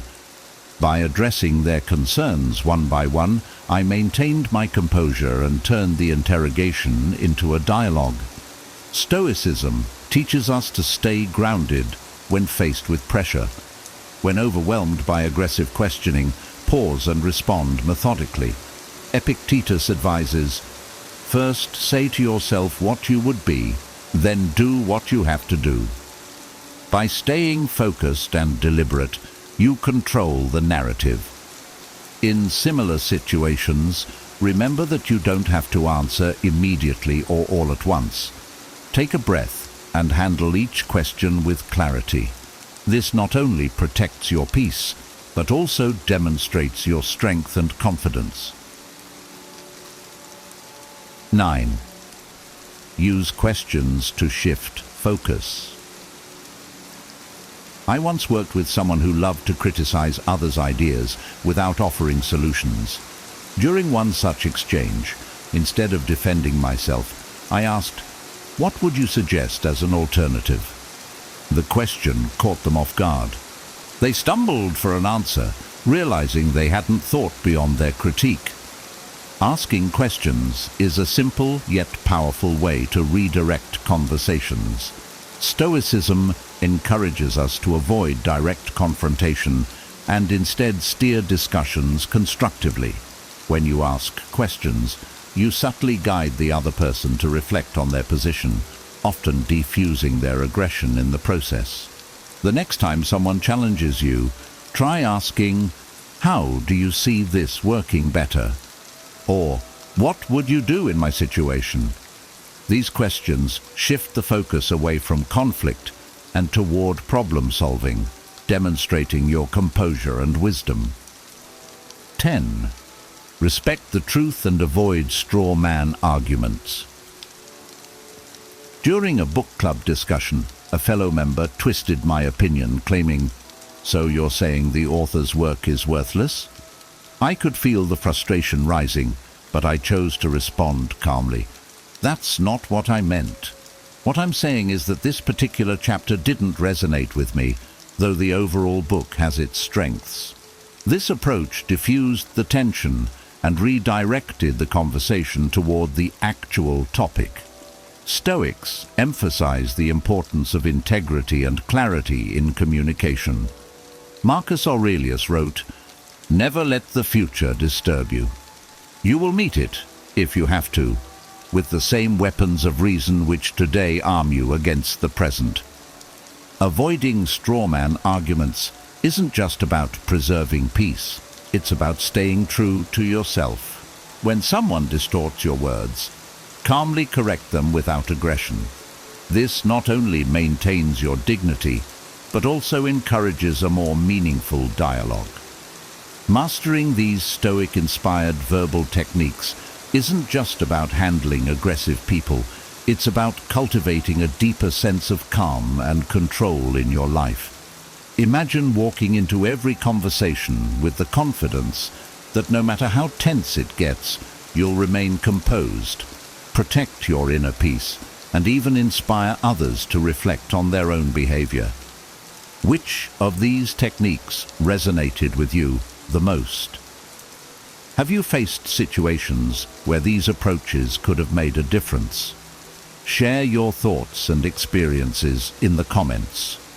I'd love to hear how you've handled confrontations or how you plan to use these tools moving forward. Your insights could inspire someone else who's navigating their own challenges. If you found value in these ideas, please take a moment to like this video.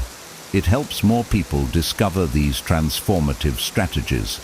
Don't forget to subscribe for more Stoic wisdom and practical advice, and turn on notifications so you don't miss the next lesson. And if you know someone who could benefit from these techniques, share this video with them. Sometimes, a small gesture like that can make a big difference in someone's life.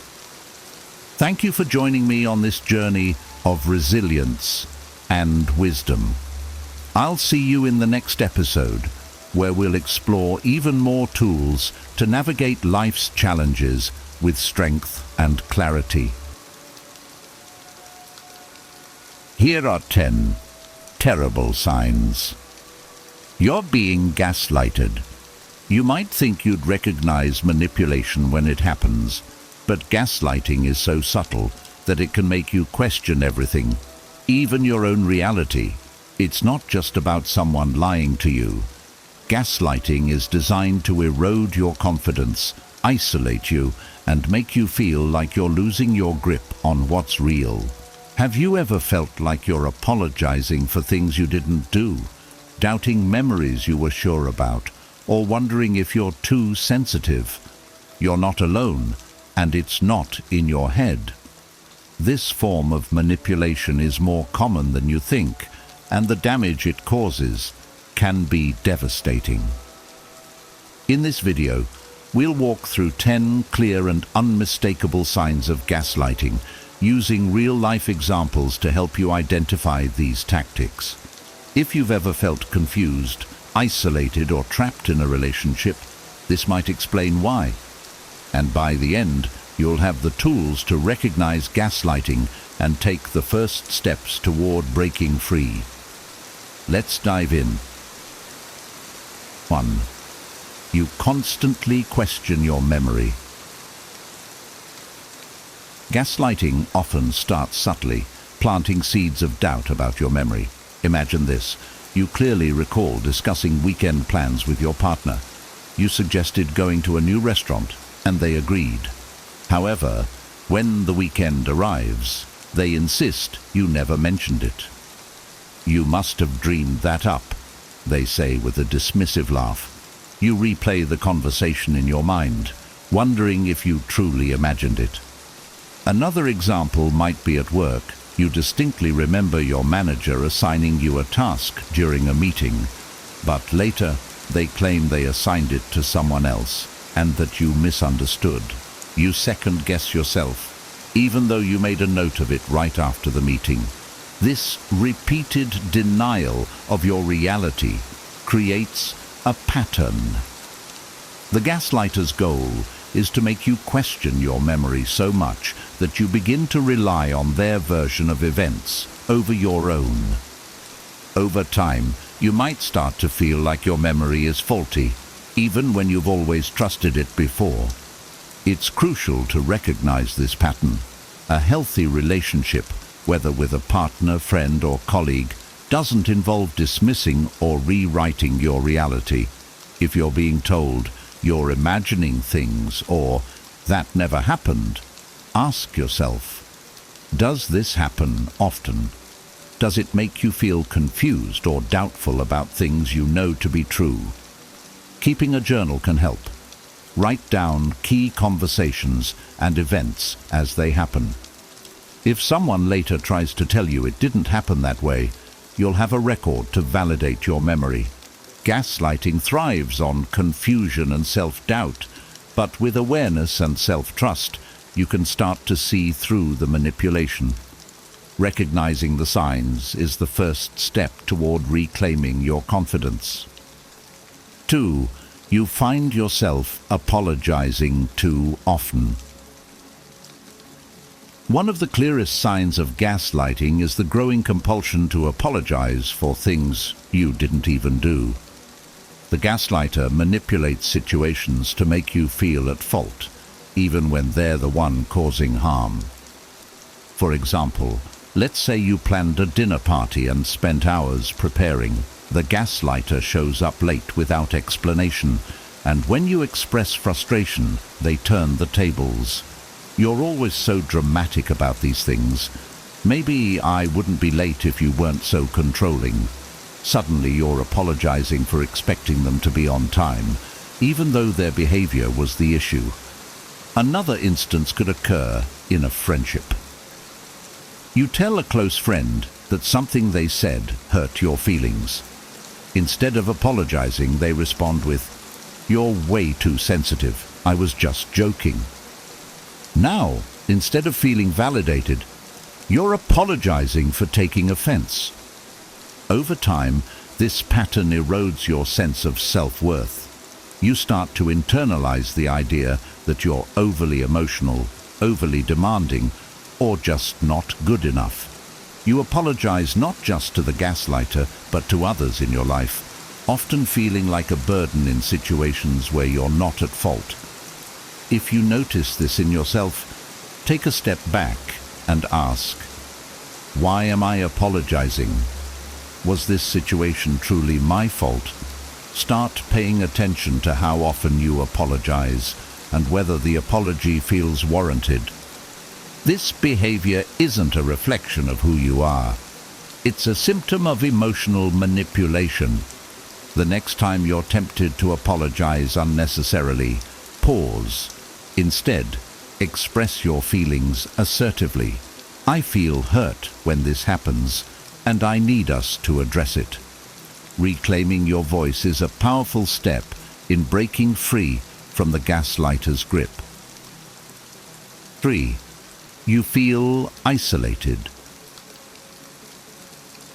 Gaslighting often involves subtle tactics to isolate you from friends, family, or anyone who might validate your experiences or challenge the gaslighter's control. This isolation creates dependency. leaving you more vulnerable to their manipulation. For instance, imagine you're excited to meet a close friend after a long time, but your partner begins making comments like, "Why do you even hang out with them? They don't really care about you." Or they might say, "I don't trust them. They're a bad influence on you." Over time, these remarks may cause you to second-guess your friendships, leading you to withdraw from people who could offer support.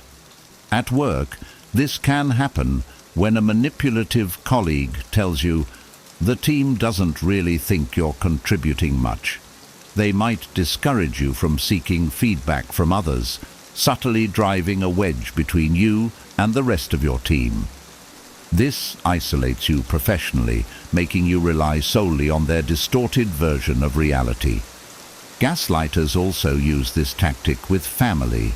They may make offhand comments like, "Your parents never really understood you, did they?" Or, "Your sibling always seemed jealous of you." These remarks plant doubts about your closest relationships, pushing you further into isolation. When you're cut off from external support, the gaslighter's influence becomes stronger. You may start to feel like they're the only person you can rely on, even as they undermine your sense of self. To combat this, actively seek connection with those who uplift and support you. Reach out to friends or family you've drifted from, even if it feels difficult. Sharing your experiences with a trusted person can help break the cycle of isolation. Remember, isolation is a tool of control. Staying connected is your way out. 4. Your confidence has plummeted. Gaslighting often chips away at your self-esteem, leaving you doubting your abilities, decisions, and worth.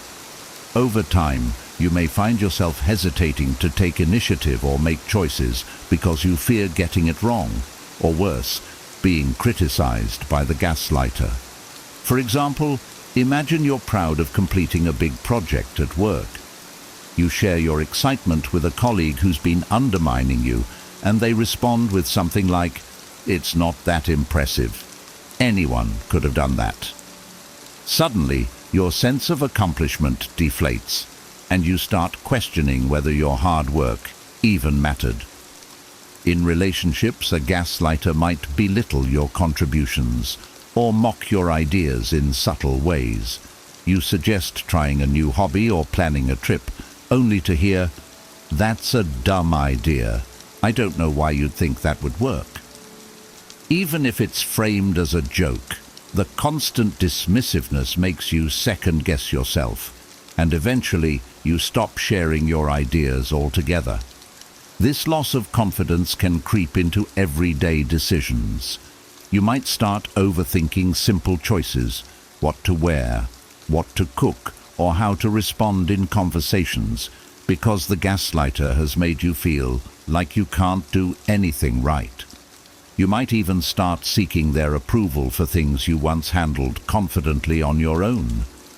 To rebuild your confidence, begin by recognizing your own strengths and achievements. Keep a journal of your accomplishments, big or small, and revisit it whenever you feel self-doubt creeping in. Surround yourself with people who value and respect you, as their support can help counter the negativity. Most importantly, remember that the gaslighter's criticism reflects their need for control, not your actual worth. By reclaiming your self-belief, you take a critical step toward breaking free from their influence. 5. They twist the truth. Gaslighters are experts at twisting the truth to suit their narrative, leaving you confused and questioning reality. They'll take a situation where they're clearly in the wrong and distort the facts until you're unsure of what really happened. For example, let's say they blatantly lied about something. Perhaps they said they were working late, but you later find out they were out with friends. When confronted, instead of admitting the lie, they respond with, "You're always suspicious of me. No wonder I didn't tell you. You would have overreacted." Suddenly, the focus shifts from their dishonesty to your supposed overreaction, making you feel guilty for even bringing it up. Another scenario could involve a family disagreement.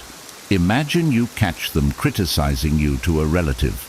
When you bring it up, they twist the situation. "I was defending you, actually. They were saying much worse things about you, but of course, you only hear what you want to hear." By distorting the truth, they create a reality where they appear as the victim or hero, and you're left feeling confused and even apologetic. Over time, this constant manipulation erodes your ability to trust your own perceptions. You might start second-guessing yourself, thinking, "Did I really misunderstand? Am I being too sensitive?" This confusion gives the gaslighter even more power over you. To counter this, document specific events or conversations as they happen.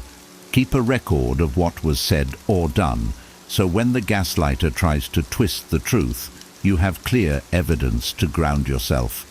Trust your instincts. If something feels off, it probably is. By recognizing and challenging these manipulations, you can begin to reclaim your sense of clarity and truth. They dismiss your feelings. Gaslighters are quick to invalidate your emotions, making you feel as though your feelings are irrational or unimportant. Over time, this dismissal can lead you to suppress your emotions altogether, convinced they aren't valid. For example, imagine you share that you're upset because they forgot an important date, like your anniversary. Instead of acknowledging your feelings, they respond with, "You're being ridiculous. It's just a date. It doesn't mean anything." This not only minimizes your emotions, but shifts the blame onto you for caring in the first place. Another instance might occur when you express frustration over being ignored in conversations. You say, "I feel like you don't listen to me," and they counter with, "You're always exaggerating. You're so needy." Instead of addressing your concerns, they make you feel guilty for even having them. This repeated invalidation teaches you to doubt your emotional responses. You might start thinking, "Maybe I am too sensitive. Maybe I'm overreacting." Over time, you suppress your feelings to avoid criticism, which only deepens the gaslighter's control over you. Healthy relationships involve mutual respect for each other's emotions. Even if someone doesn't fully understand your feelings, they acknowledge and respect them. Gaslighters, on the other hand, use dismissal as a tool to maintain power, ensuring you feel isolated and unsupported. To combat this, remind yourself that your emotions are valid, regardless of whether the gaslighter acknowledges them. Practice naming and owning your feelings without apology. "I feel hurt, and that's important." Seek out friends, family, or a therapist who will listen and affirm your experiences. Validation from a trusted source can help you rebuild your confidence and resist the urge to suppress your emotions. You deserve to be heard and respected. 7. You feel constantly confused. A key tactic of gaslighting is creating a fog of confusion. The gaslighter's ever-changing stories, contradictory statements, and denial of events leave you questioning your perception of reality. Over time, you feel trapped in a cycle of doubt and frustration. For example, they might promise something significant, like attending an important event with you. When they fail to show up, you confront them, only to hear, "I never said I'd go to that. You must have misunderstood." You're left wondering if you misremembered the entire conversation, even though you were sure of it just moments ago. Another example is when they contradict themselves. They might criticize you for spending too much time with friends, but when you stay home, they accuse you of being boring or antisocial. No matter what you do, they find a way to twist the situation, leaving you feeling like you can't win. This constant uncertainty affects your mental well-being. You may start questioning even simple things. Did I really hear them correctly? Am I making things worse? This confusion is exactly what the gaslighter wants. It keeps you off balance and more likely to depend on their version of reality. To regain clarity, write things down as they happen. Document important conversations and decisions so you can revisit them if they try to rewrite history. Sharing your experiences with a trusted friend or therapist can also help validate your perceptions and break the cycle of confusion. Most importantly, trust your instincts. If something feels off, it probably is. Gaslighters thrive on making you doubt yourself, but by recognizing their tactics and reinforcing your own sense of reality, you can begin to see through the manipulation and regain your confidence. 8. They use your insecurities against you. Gaslighters are skilled at identifying your vulnerabilities and exploiting them to maintain control. They subtly or overtly weaponize your insecurities, using them to manipulate your emotions and actions.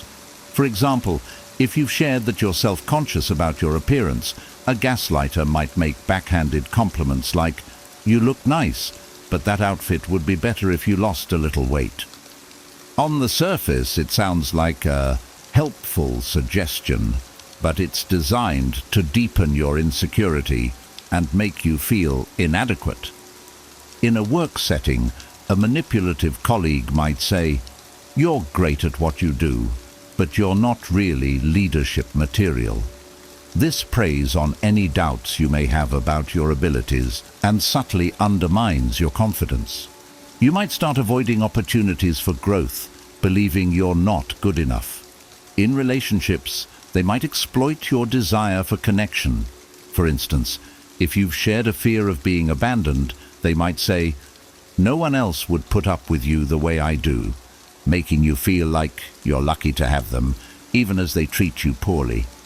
This tactic leaves you feeling powerless and overly reliant on their approval, as they've convinced you that your insecurities define you.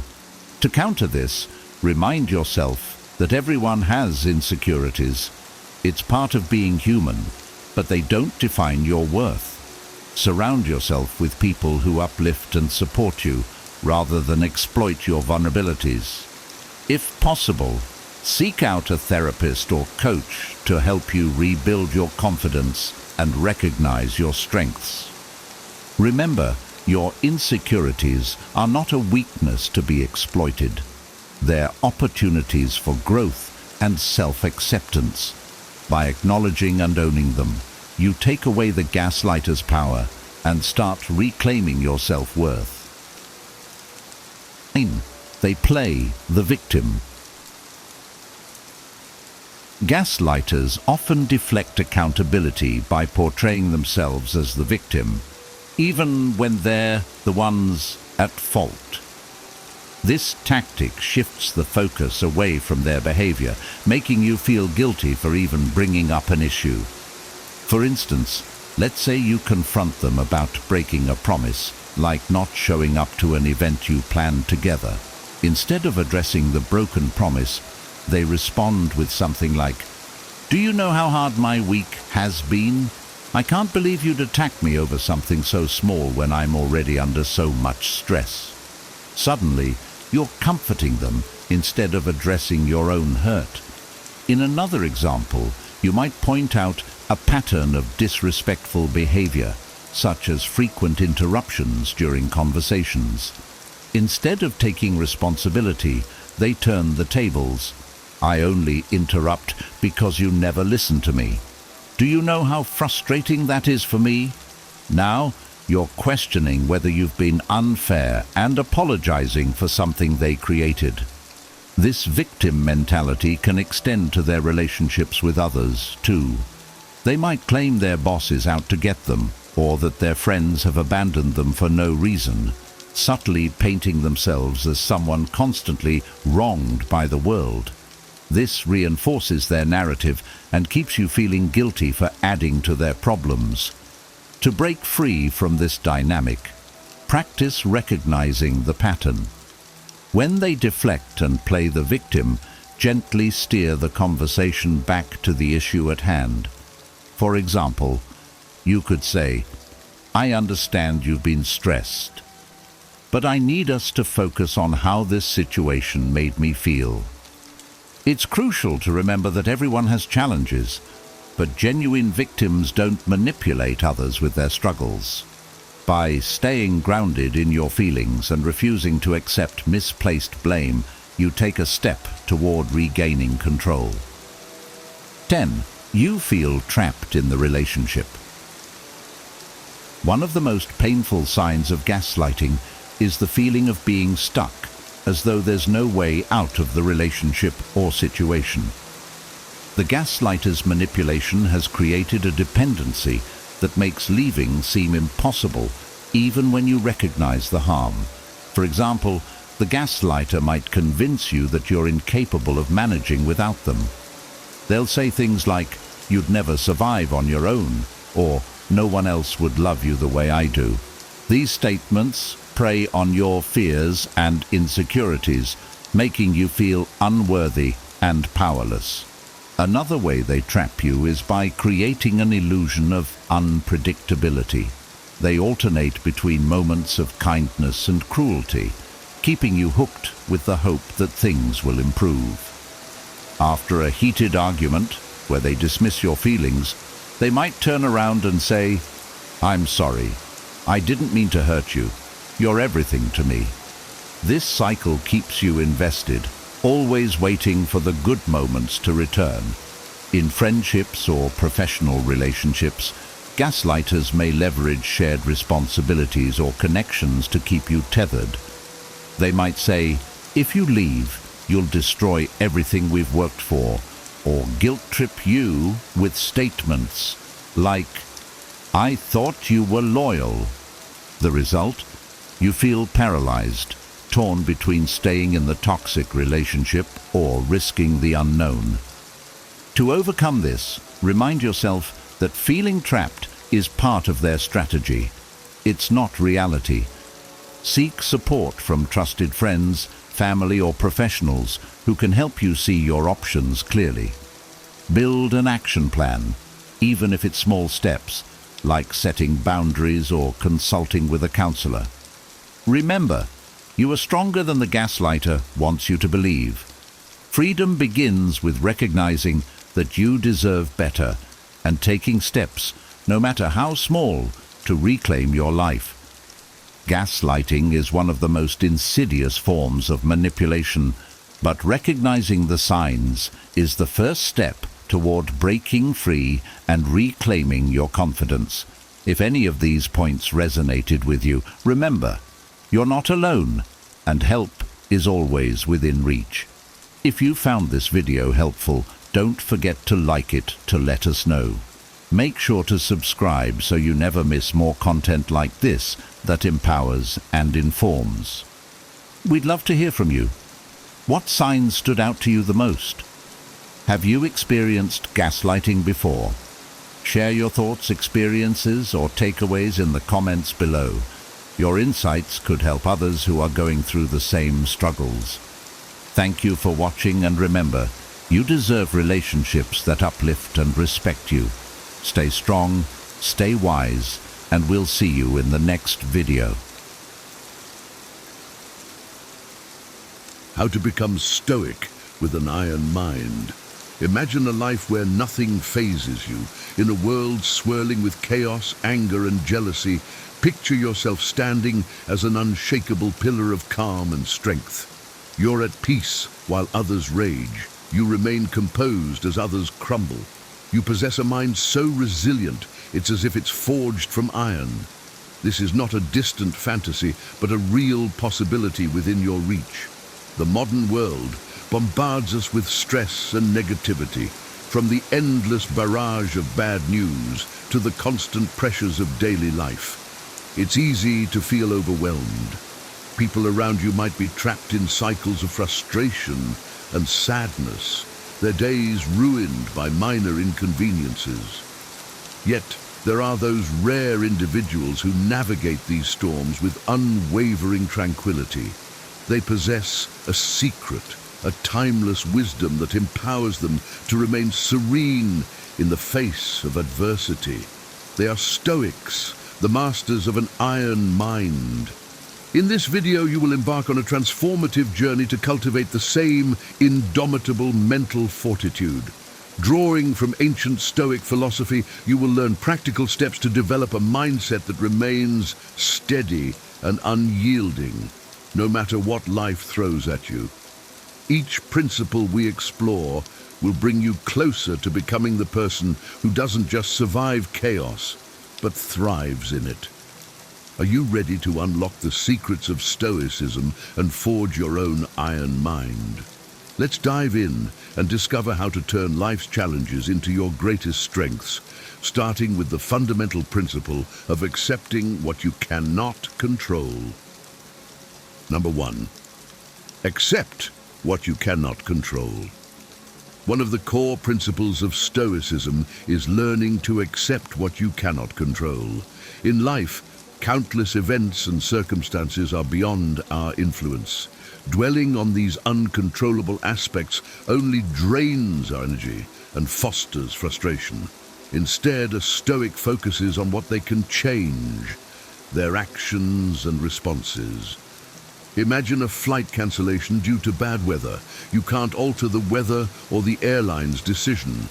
Getting angry won't make the plane take off. Instead, a Stoic accepts the situation and uses their energy constructively. Perhaps you could use the extra time to catch up on reading, work, or even meditate. By accepting what you cannot control, you preserve your energy for productive pursuits. This principle extends to all areas of life, whether it's a traffic jam, an unexpected expense, or someone else's behavior. Recognizing that these are beyond your control allows you to maintain inner peace. You become unshakable as your tranquility no longer hinges on external events. Moreover, acceptance doesn't mean passivity. It's about discerning where your efforts are best applied.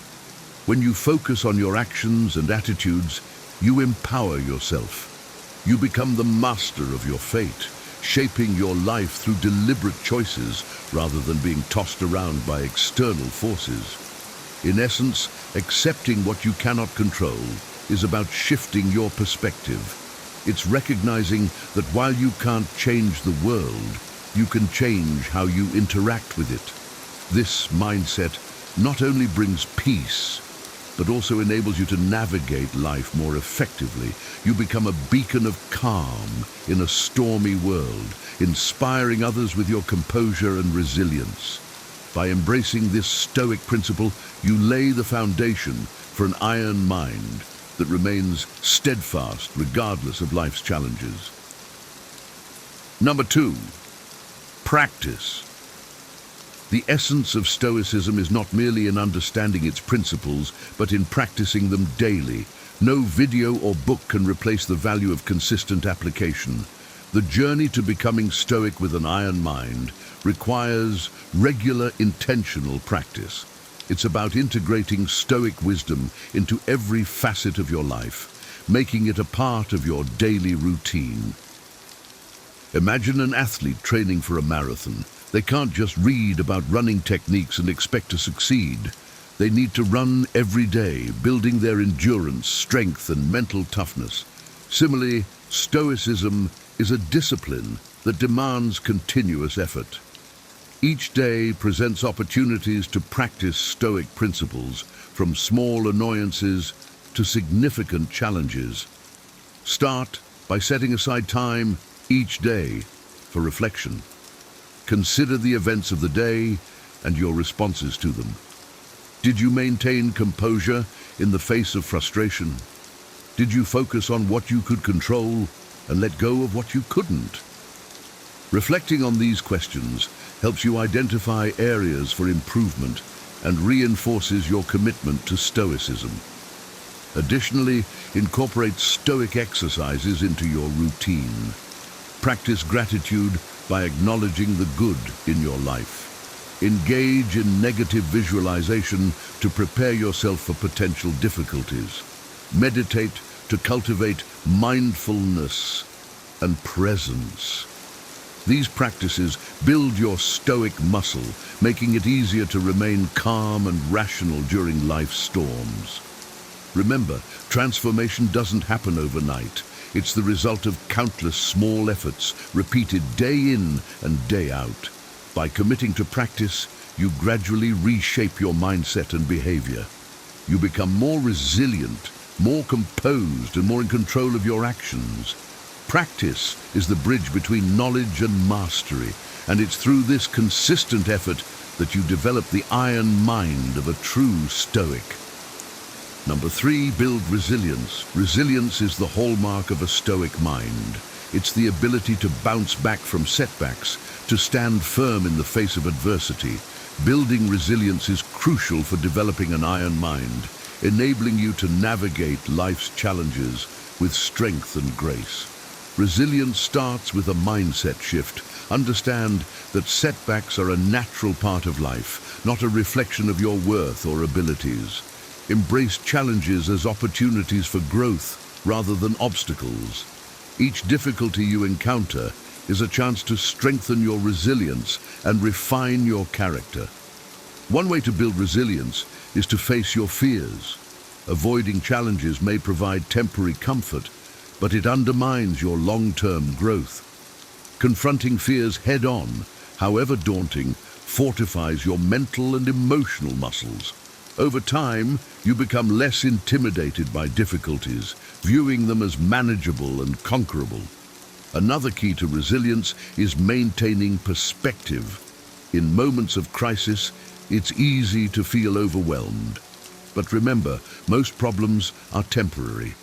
By keeping the bigger picture in mind, you can maintain your composure and navigate through tough times.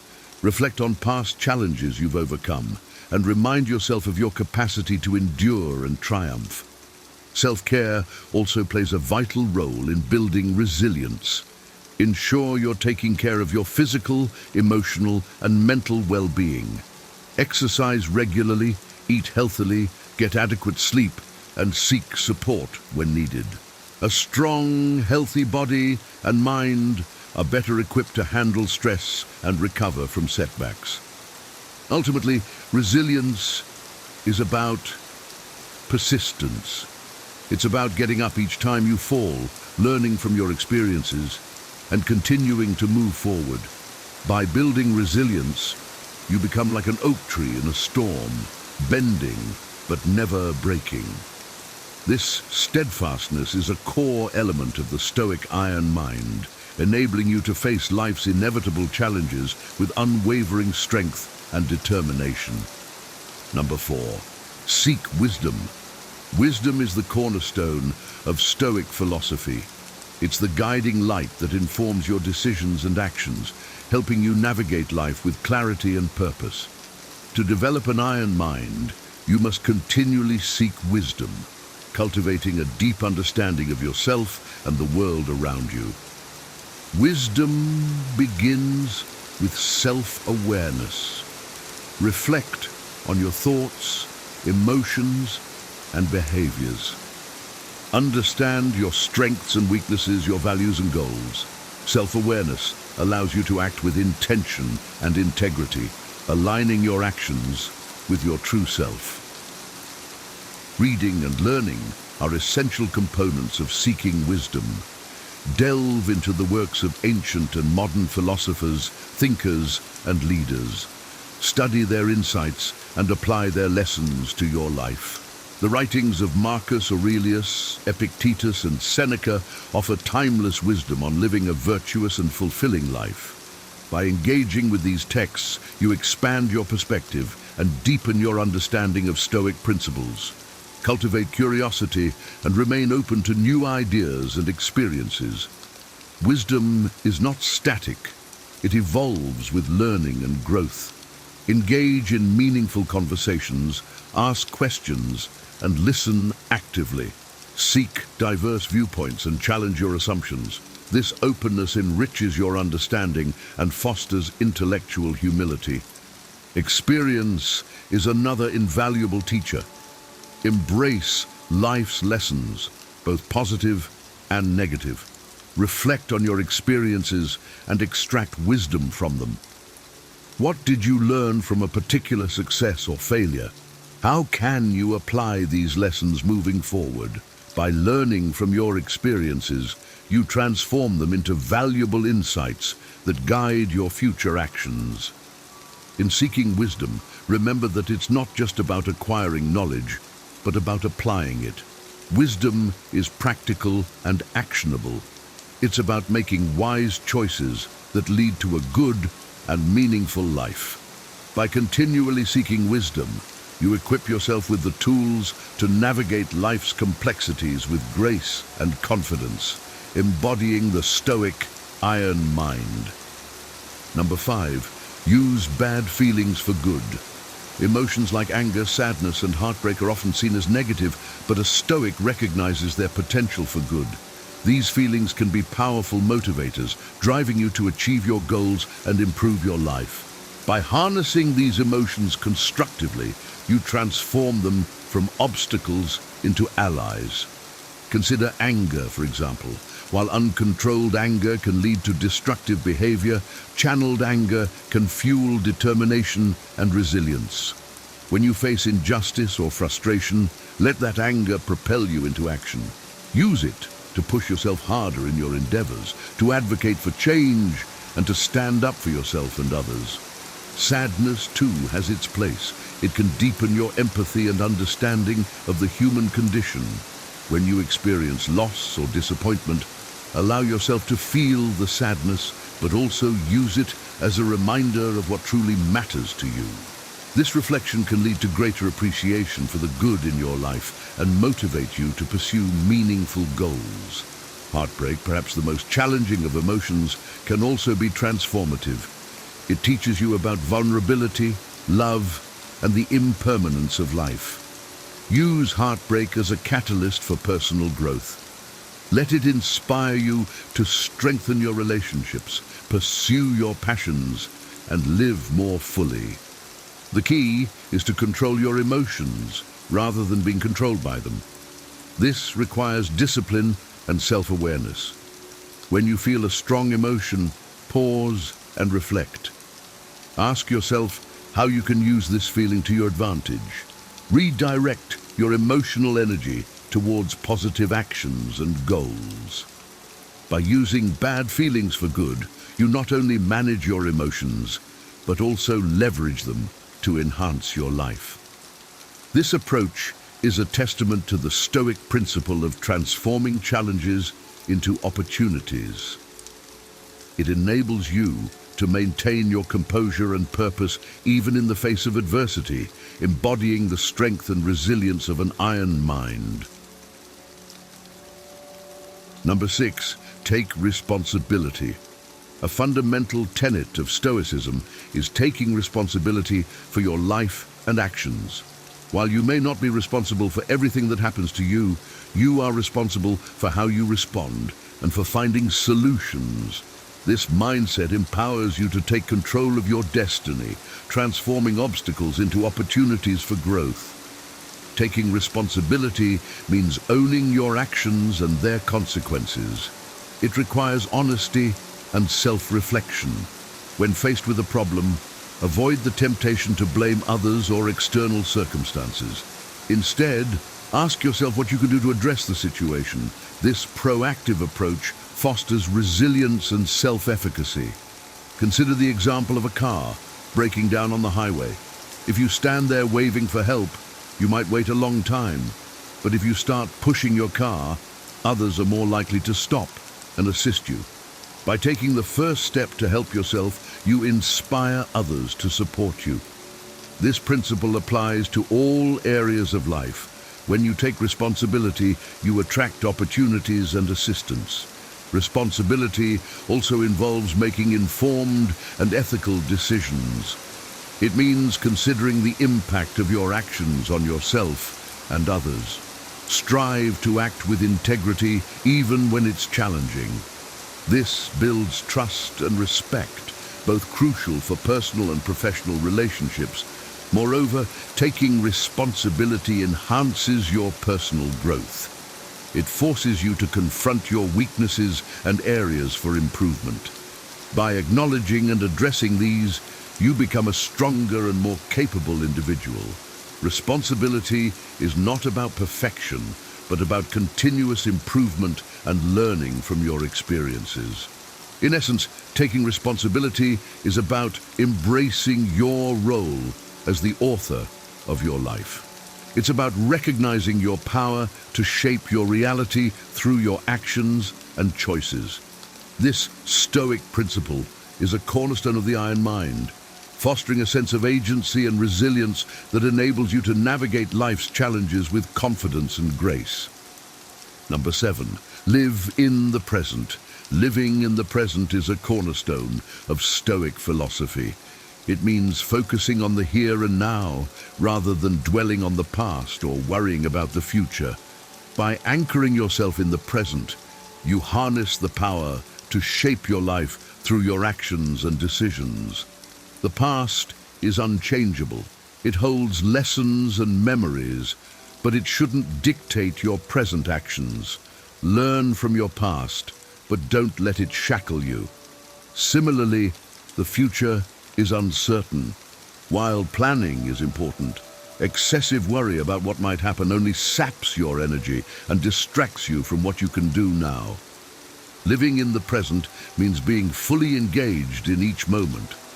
It's about mindfulness and presence. When you're present, you respond more effectively to life's challenges. You can appreciate the beauty of each moment, find joy in small pleasures, and act with intention and clarity. Consider your daily habits. Your present actions shape your future. If you want to be fit and healthy, your efforts must start now. Exercise regularly, eat well, and take care of your body. These daily practices build the foundation for a healthy future. Your habits, cultivated in the present, define who you become. Mindfulness practices such as meditation can help you stay anchored in the present. Spend a few minutes each day in quiet reflection, focusing on your breath and the sensations in your body. This simple exercise calms your mind and brings you back to the now. It enhances your ability to respond rather than react, fostering a sense of inner peace and control. Living in the present also involves letting go of regrets and anxieties. Accept that the past is gone and the future is yet to come. Your power lies in the present moment. By embracing this Stoic principle, you cultivate a sense of tranquility and purpose, enabling you to navigate life with the strength and clarity of an iron mind. Number 8, embrace discomfort. Growth and comfort rarely coexist. Embracing discomfort is essential for developing resilience and an iron mind. It involves stepping out of your comfort zone, facing challenges head-on, and using adversity as a tool for personal development.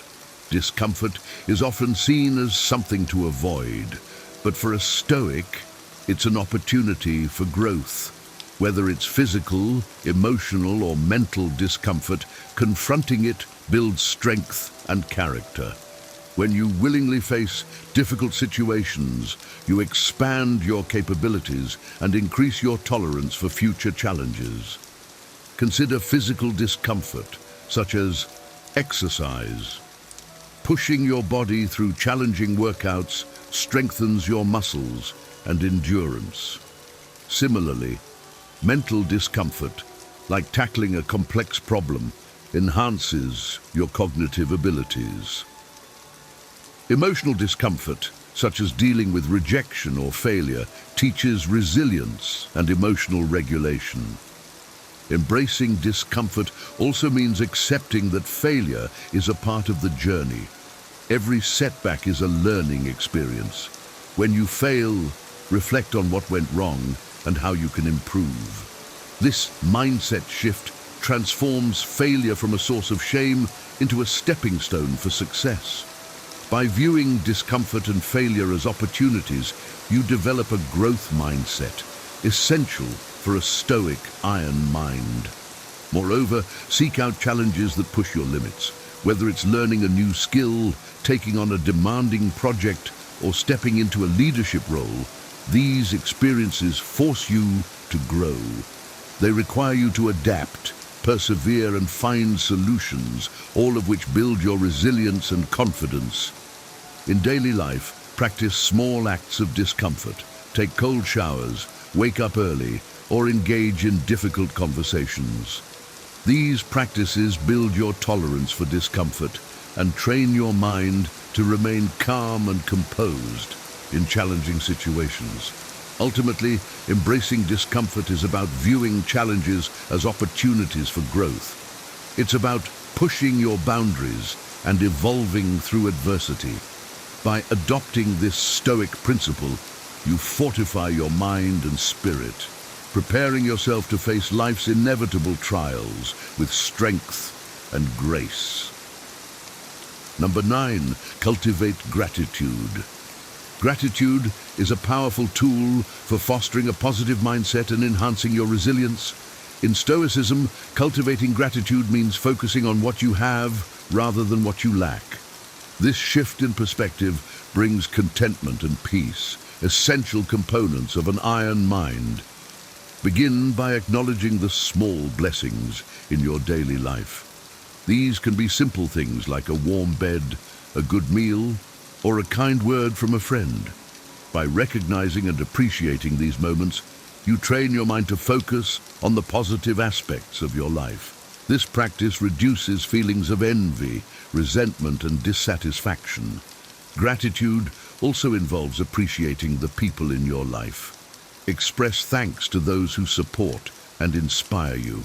This not only strengthens your relationships, but also fosters a sense of community and belonging. When you feel connected and supported, you're better equipped to handle life's challenges. Moreover, gratitude helps you maintain perspective during difficult times. When faced with adversity, reflect on what you still have and what you can be thankful for. This doesn't mean ignoring your problems, but rather balancing them with a recognition of the good in your life. This balanced perspective reduces stress and enhances your emotional resilience. Incorporate gratitude into your daily routine through practices like journaling. Spend a few minutes each day writing down things you're grateful for. This habit reinforces a positive outlook and trains your brain to seek out the good in every situation.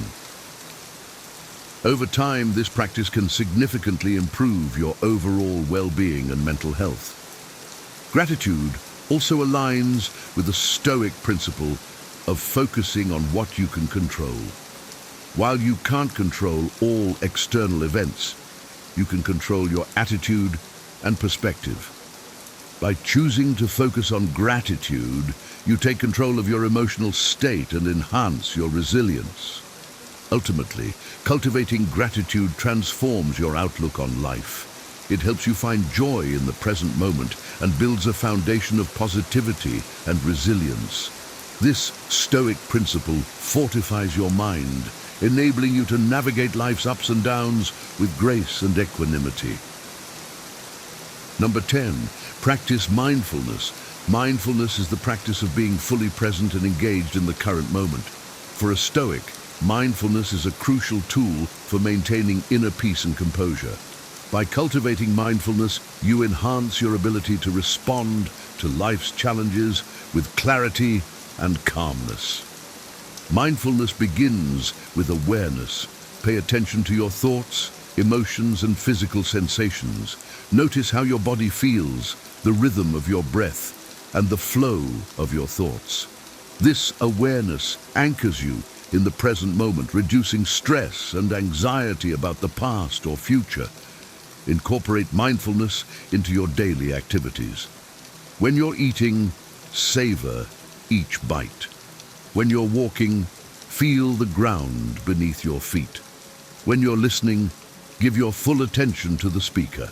These practices ground you in the present and enhance your appreciation of each moment.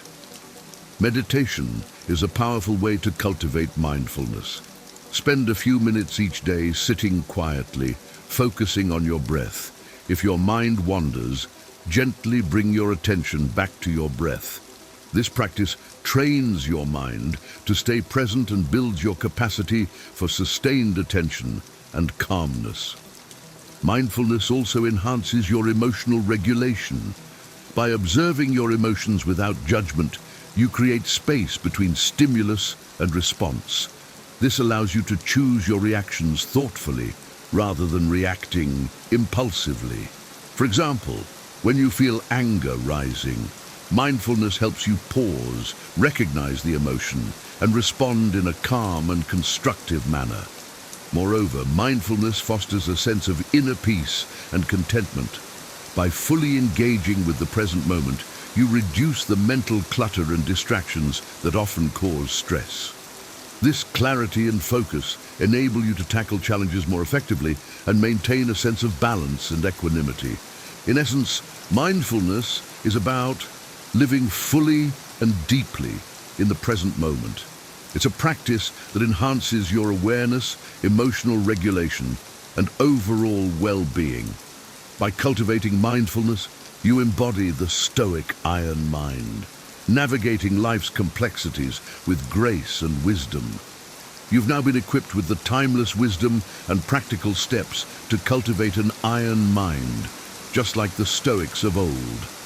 Imagine facing life's storms with unshakable calm, turning challenges into opportunities, and navigating the world with a deep sense of inner peace and resilience.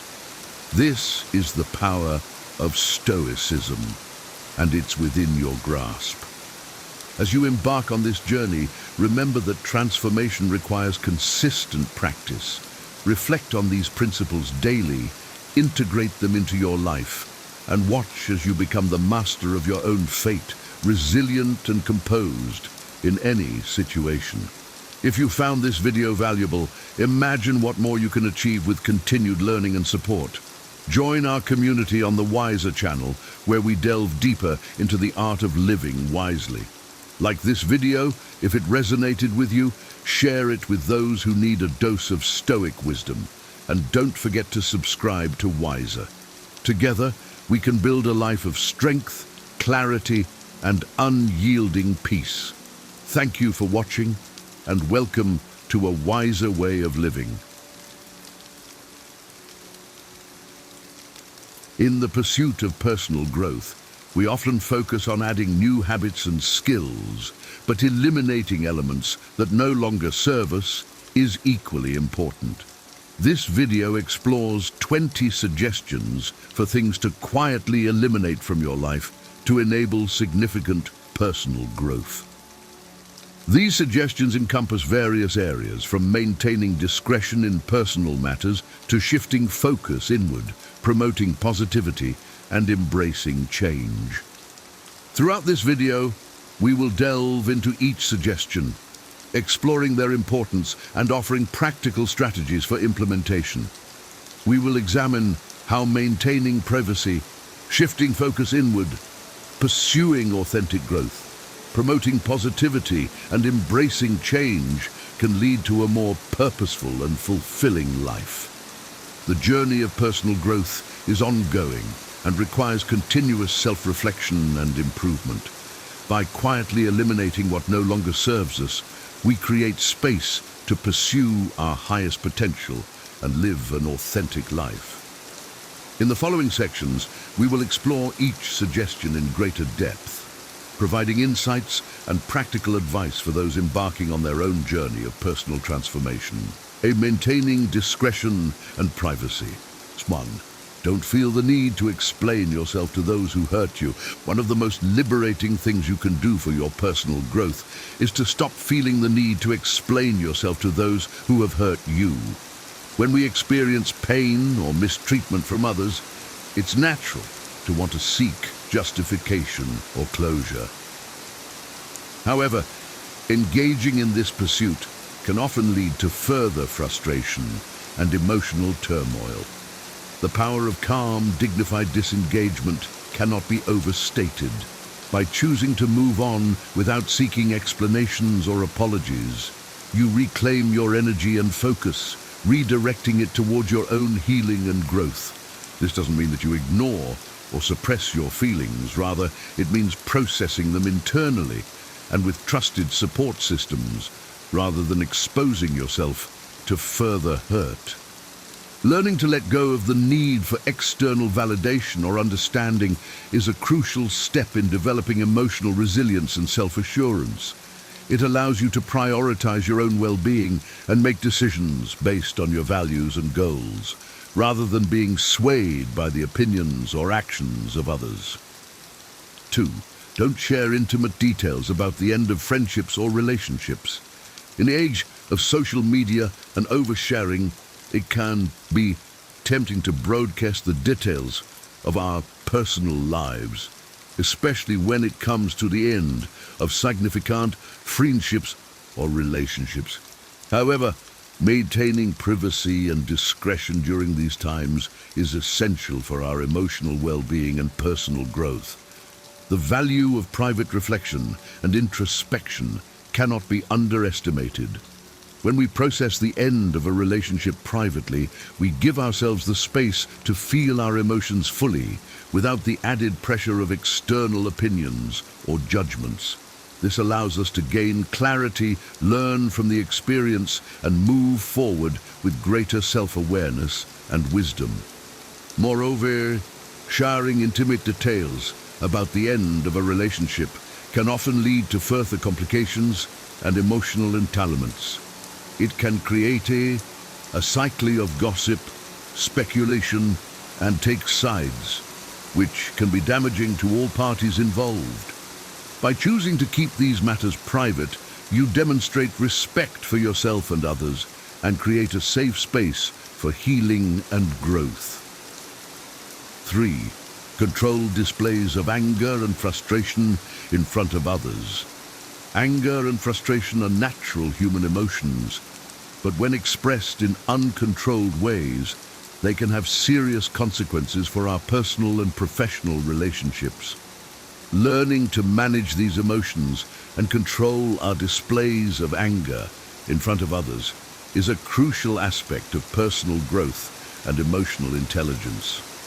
The impact of emotional outbursts on our relationships cannot be overstated. When we lash out at others or express our frustration in aggressive ways, we risk damaging trust, respect, and rapport.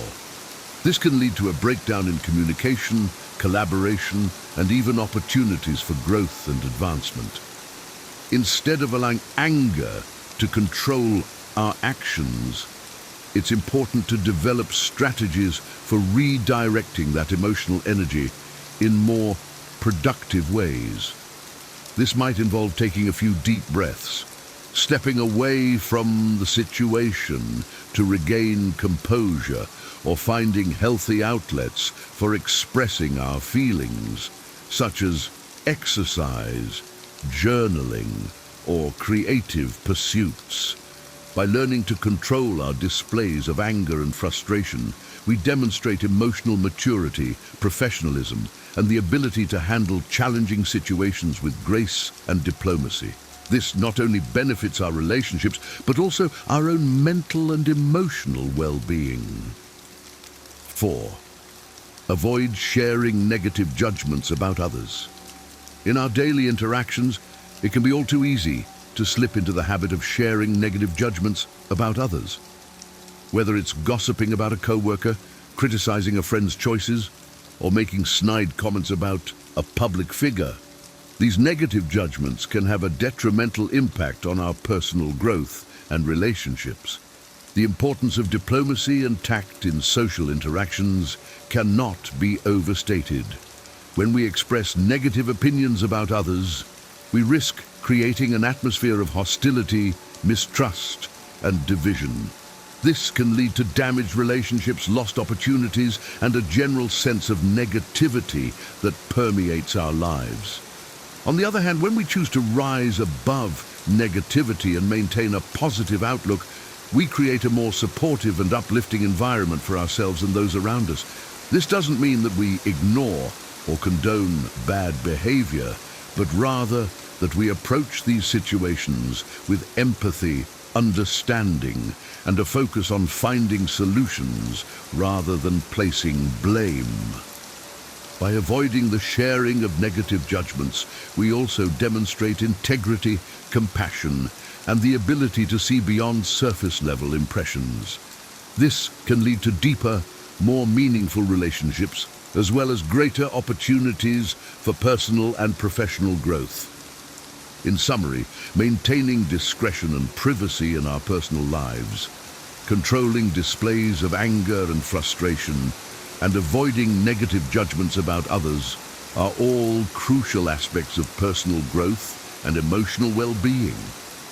By implementing these suggestions, we create a foundation of trust, respect, and positivity that allows us to thrive in all areas of our lives. Be shifting focus inward. 5. Stop constantly comparing yourself to others. One of the most significant barriers to personal growth and self-acceptance is the habit of constantly comparing ourselves to others. In our modern society, where social media and advertising bombard us with idealized images of success, beauty, and happiness, it's easy to fall into the trap of measuring our worth against external standards. The dangers of comparison are well documented. When we focus on how we stack up against others, we often neglect our own unique strengths, talents, and values. This can lead to feelings of inadequacy, low self-esteem, and even depression. Moreover, comparing ourselves to others is often an unfair and unrealistic practice, as we rarely have a complete picture of someone else's life or struggles. To overcome this habit, it's crucial to shift our focus inward and prioritize our own journey and growth. This means setting goals and standards that are authentic to our own desires and values, rather than based on the expectations or achievements of others. It means celebrating our own progress and accomplishments, no matter how small, and practicing self-compassion when we face setbacks or challenges. By learning to focus on our own path, we cultivate a sense of intrinsic motivation and purpose. We become more attuned to our own needs, desires, and passions, and less swayed by external validation or approval. This, in turn, leads to greater self-awareness, resilience, and the ability to navigate life's challenges with confidence and grace. 6. Limit time on social media. In today's digital age, social media has become an integral part of our daily lives. While these platforms can provide valuable opportunities for connection, learning, and self-expression, excessive use can also have negative effects on our mental health and personal growth. One of the main dangers of social media is its tendency to promote unrealistic comparisons and idealized versions of reality. When we spend too much time scrolling through curated feeds of perfect bodies, lavish lifestyles, and seemingly effortless success, we can easily fall into the trap of feeling inadequate or dissatisfied with our own lives. Moreover, excessive social media use can lead to a host of other mental health concerns, such as anxiety, depression, and addiction. It can also interfere with our ability to be present and engaged in our real-life relationships and experiences, leading to a sense of disconnection and isolation. To mitigate these negative effects, it's important to develop strategies for using social media purposefully and mindfully. This might involve setting clear boundaries around when and how often we check our feeds, unfollowing accounts that consistently trigger negative emotions, and being intentional about the content we consume and share. By limiting our time on social media and using it in a way that supports our values and goals, we create space for more authentic self-expression, connection, and personal growth. We become less reliant on external validation and more attuned to our own inner wisdom and sense of purpose. 7. Let go of the constant pursuit of external approval. From a young age, many of us are conditioned to seek external approval and validation as a measure of our worth and success. Whether it's striving for good grades, seeking praise from our parents or teachers, or trying to fit in with our peers, the pursuit of external approval can become a driving force in our lives. While recognition and support from others can be valuable and affirming, an over-reliance on external validation can also be detrimental to our personal growth and well-being. When we constantly seek approval from others, we risk losing touch with our own authentic desires, values, and sense of self. We may make choices based on what we think will please others, rather than what truly aligns with our own goals and passions. Moreover, the constant pursuit of external approval can lead to a sense of insecurity and instability, as our self-worth becomes contingent on the opinions and reactions of others. This can create a vicious cycle of people-pleasing, self-doubt and fear of failure, which ultimately hinders our ability to grow and thrive. To break free from this pattern, it's essential to cultivate a strong sense of inner validation and self-acceptance. This means learning to trust our own instincts, values and decisions, even if they don't always align with the expectations or approval of others. It means practicing self-compassion and self-love, and recognizing that our worth is inherent and unconditional, not dependent on external achievements or accolades. By letting go of the constant pursuit of external approval, we create space for a more authentic and fulfilling life. We become more confident in our own choices and more resilient in the face of challenges or criticism. We learn to value our own growth and well-being above the opinions of others, and to trust in the unique path that aligns with our deepest desires and values. 8. Release unrealistic expectations of perfection for yourself and others. Perfectionism is a common trap that many of us fall into, often without realizing it. Whether it's striving for flawless performance at work, maintaining an immaculate home, or expecting ourselves and others to always say and do the right thing, the pursuit of perfection can be a heavy burden to bear. The dangers of perfectionism are well documented. When we set unrealistically high standards for ourselves and others, we create a breeding ground for stress, anxiety, and feelings of inadequacy. We may become paralyzed by the fear of making mistakes or falling short, leading to procrastination, avoidance, and missed opportunities for growth and learning. Moreover, perfectionism can strain our relationships and lead to a lack of empathy and understanding for others.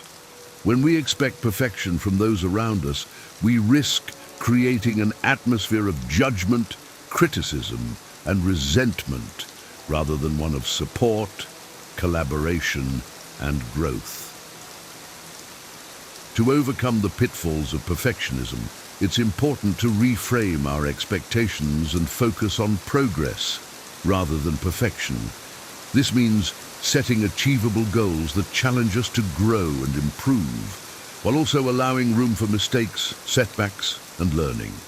It means celebrating our efforts and accomplishments, no matter how small, and practicing self-compassion when we inevitably fall short of our ideals. By releasing unrealistic expectations of perfection, We create a more nurturing and supportive environment for ourselves and others. We learn to embrace the beauty and growth that come from imperfection, and to approach challenges with curiosity, resilience, and a willingness to learn. We become more accepting of ourselves and others, and more attuned to the process of growth and development, rather than fixating on a narrow definition of success. In summary, shifting our focus inward by stopping constant comparisons, limiting social media use, letting go of the pursuit of external approval, and releasing unrealistic expectations of perfection are all crucial aspects of personal growth and well-being. By implementing these suggestions, we create a foundation of self-awareness, self-acceptance, and inner strength that allows us to navigate life's challenges with greater ease and fulfillment. See pursuing personal growth authentically. 9. Abandon unnecessary goals that don't align with your true path.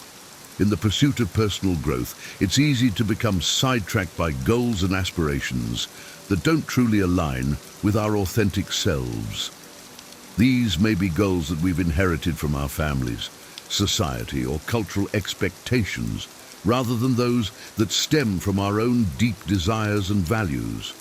For example, someone may feel pressured to pursue a high-paying career in a field they don't genuinely enjoy, simply because it's what their parents or peers expect of them.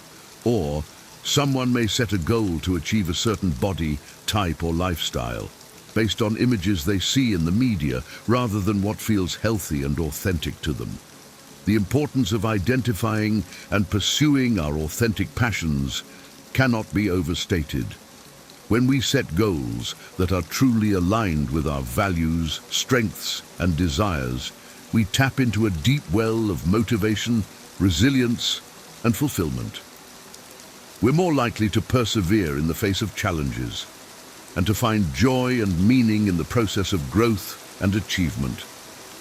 To identify our authentic goals, it's important to cultivate a practice of self-reflection and introspection. This might involve journaling, meditation, or simply taking time to sit with ourselves and ask deep questions about what we truly want and value. It may also involve seeking out new experiences and perspectives that challenge our assumptions and broaden our horizons. As we gain clarity on our authentic path, it's equally important to proceed with discretion and avoid the influence of others' expectations. This means learning to trust our own instincts and judgments, even if they don't align with the conventional wisdom or advice of others. It means being willing to take risks, to chart our own course, and to let go of goals or pursuits that no longer serve our deepest desires and values. For instance, someone may decide to leave a lucrative but unfulfilling career to pursue a passion for teaching or social work, even if it means taking a pay cut or facing disapproval from family or friends. Or someone may choose to prioritize their mental health and well-being over achieving a certain level of success or status, recognizing that true fulfillment comes from within. By abandoning unnecessary goals and aligning ourselves with our authentic path, we create a foundation for deep, lasting personal growth. We become more resilient, adaptable, and capable of navigating life's challenges with grace and purpose. We find greater meaning, satisfaction, and joy in our pursuits, and inspire others to do the same. 10. Procrastination and avoidance. Procrastination and avoidance are common obstacles to personal growth and success. When we consistently put off important tasks, decisions, or conversations, we create a cycle of stress, guilt, and missed opportunities that can hold us back from reaching our full potential. The negative impact of procrastination can manifest in many areas of our lives. For example, a student who consistently procrastinates on studying or completing assignments may struggle to keep up with coursework, leading to lower grades and increased anxiety. An entrepreneur who avoids making important decisions or taking calculated risks may miss out on opportunities for growth and innovation. A couple who puts off having difficult conversations about their relationship may allow resentment and disconnection to fester, eroding the foundation of their partnership. To overcome procrastination and avoidance, it's important to develop strategies for recognizing and managing these tendencies. This might involve breaking down large tasks into smaller, more manageable steps, setting clear deadlines and accountability measures, or seeking support and encouragement from others. For instance, someone who struggles with procrastination on a large project at work might create a detailed timeline with specific milestones and check-ins, and enlist the help of a colleague or mentor to hold them accountable. Or someone who tends to avoid difficult conversations with loved ones might practice assertive communication techniques, such as using I statements and active listening, to build confidence and reduce anxiety around these interactions. It's also crucial to recognize that procrastination and avoidance often stem from deeper emotions, such as fear of failure, perfectionism, or low self-worth. By exploring and addressing these underlying issues, we can develop greater self-awareness and resilience in the face of challenges. For example, someone who procrastinates on pursuing a new career path out of fear of failure might work with a therapist or coach to build self-confidence and reframe their relationship with risk and uncertainty. Or someone who avoids setting boundaries with others out of a desire to please or avoid conflict might practice self-compassion and assertiveness, recognizing that their needs and well-being are valid and important. Ultimately, overcoming procrastination and avoidance requires a commitment to taking action, even in the face of discomfort or uncertainty. By developing strategies for managing these tendencies and building self-awareness and resilience, we create a foundation for lasting personal growth and success. 11. Unhealthy habits and self-sabotage. Unhealthy habits and self-sabotaging behaviors can be significant barriers to personal growth and well-being. These patterns can take many forms, such as poor sleep habits, unhealthy eating, negative self-talk, or engaging in activities that undermine our goals and values. For example, someone may turn to alcohol or drugs to cope with stress or anxiety, rather than developing healthy coping mechanisms such as exercise, meditation, or therapy. Or someone may repeatedly enter into toxic relationships or work environments, despite recognizing the negative impact on their mental and emotional well-being. The first step in overcoming unhealthy habits and self-sabotage is to identify the specific patterns and behaviors that are holding us back. This requires a willingness to be honest with ourselves, to look closely at our thoughts, emotions, and actions, and to recognize the ways in which we may be undermining our own growth and happiness. For instance, someone who struggles with negative self-talk might start by simply noticing the specific thoughts and beliefs that arise in challenging situations, such as, "I'm not good enough," or "I'll never be able to do this." By bringing awareness to these patterns, we create space for change and growth. The next step is to replace unhealthy habits with nourishing alternatives. This might involve developing a consistent sleep routine, finding healthy ways to manage stress and emotions, or seeking out supportive relationships and environments that align with our values and goals. For example, someone who tends to cope with anxiety by overeating might explore alternative coping strategies, such as deep breathing exercises, journaling, or talking with a trusted friend or therapist. Or someone who struggles with procrastination might experiment with time management techniques, such as the Pomodoro method or time blocking, to create structure and accountability in their daily routine. It's important to approach this process with compassion and patience, recognizing that changing deep-seated habits and patterns takes time and practice. It's also helpful to enlist the support of others, whether that's a therapist, coach, or trusted friend or family member, to provide encouragement, accountability, and guidance along the way.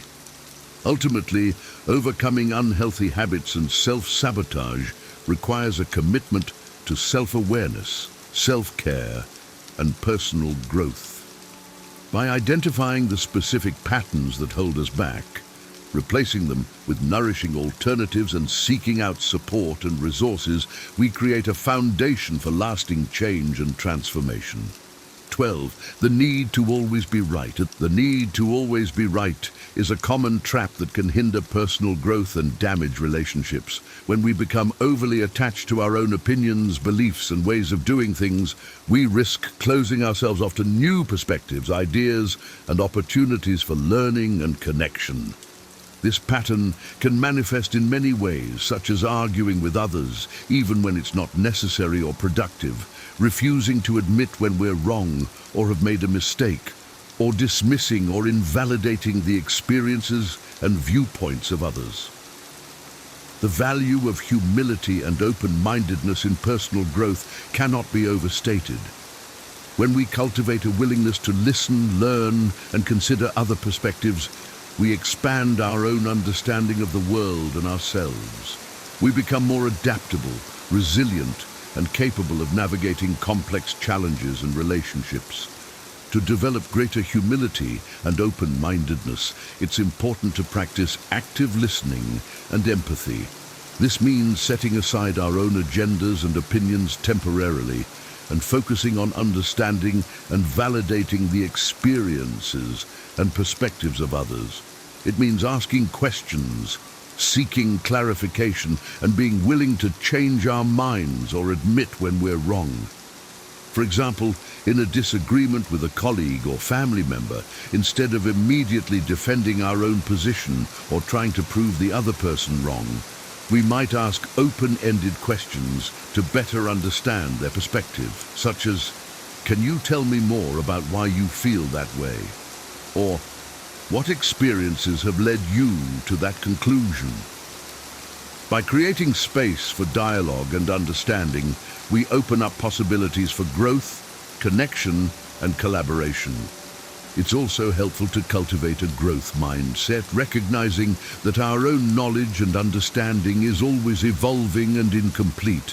This means embracing challenges, setbacks, and feedback as opportunities for learning and development, rather than threats to our ego or self-image. For instance, if we receive criticism or negative feedback on a project or idea, instead of becoming defensive or dismissive, we might approach it with curiosity and openness, asking ourselves questions like, "What can I learn from this perspective?" Or, "How can I use this feedback to improve and grow?" By reframing challenges as opportunities, we develop greater resilience, adaptability, and self-awareness. Ultimately, letting go of the need to always be right requires a deep commitment to personal growth and self-reflection. It means cultivating humility, empathy, and open-mindedness, and recognizing that our own perspectives and experiences are just one part of a vast and complex world. By embracing this mindset, we open ourselves up to new possibilities for learning, connection, and transformation, both within ourselves and in our relationships with others. Promoting positivity in thought and speech. 13. Maintain privacy and discretion about relationship details. Relationships, whether romantic, familial, or platonic, are an essential part of our lives and can greatly impact our personal growth and well-being. However, when relationships end or go through difficult times, it can be tempting to share intimate details with others as a way of processing emotions or seeking support. While it's important to have trusted confidence and support systems, maintaining privacy and discretion about relationship details is crucial for several reasons. First, sharing intimate information about a relationship can breach trust and respect for the other person involved, even if the relationship has ended. It can also create awkwardness or discomfort for those who hear about the private details, and may lead to gossip or judgment that can further complicate the situation. Moreover, processing relationship endings or challenges publicly can sometimes hinder our own healing and growth. When we focus on gaining validation or sympathy from others, we may neglect the important inner work of self-reflection, learning and moving forward. We may also become stuck in a narrative of victimhood or blame, rather than taking responsibility for our own role in the relationship and its challenges.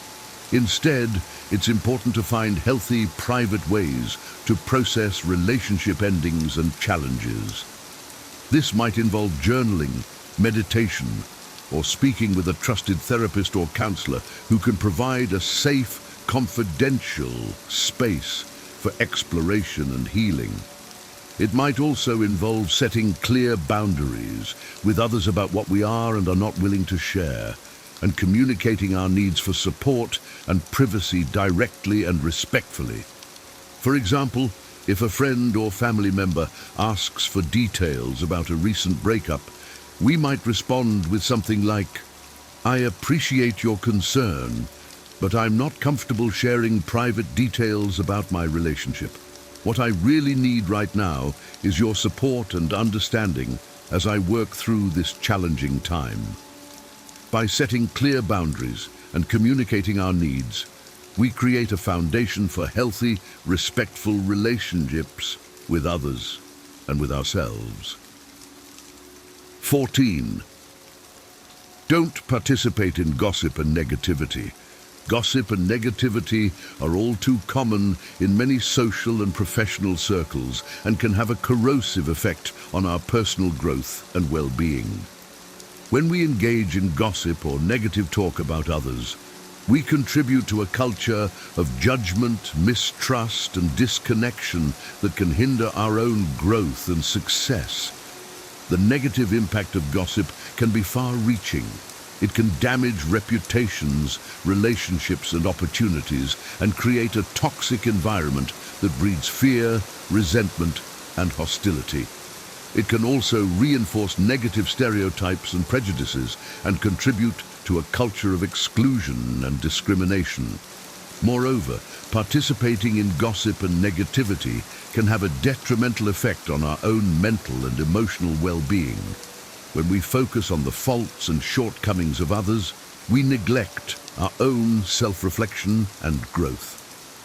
We may become trapped in a cycle of judgment and criticism that leaves us feeling isolated, anxious, and unfulfilled.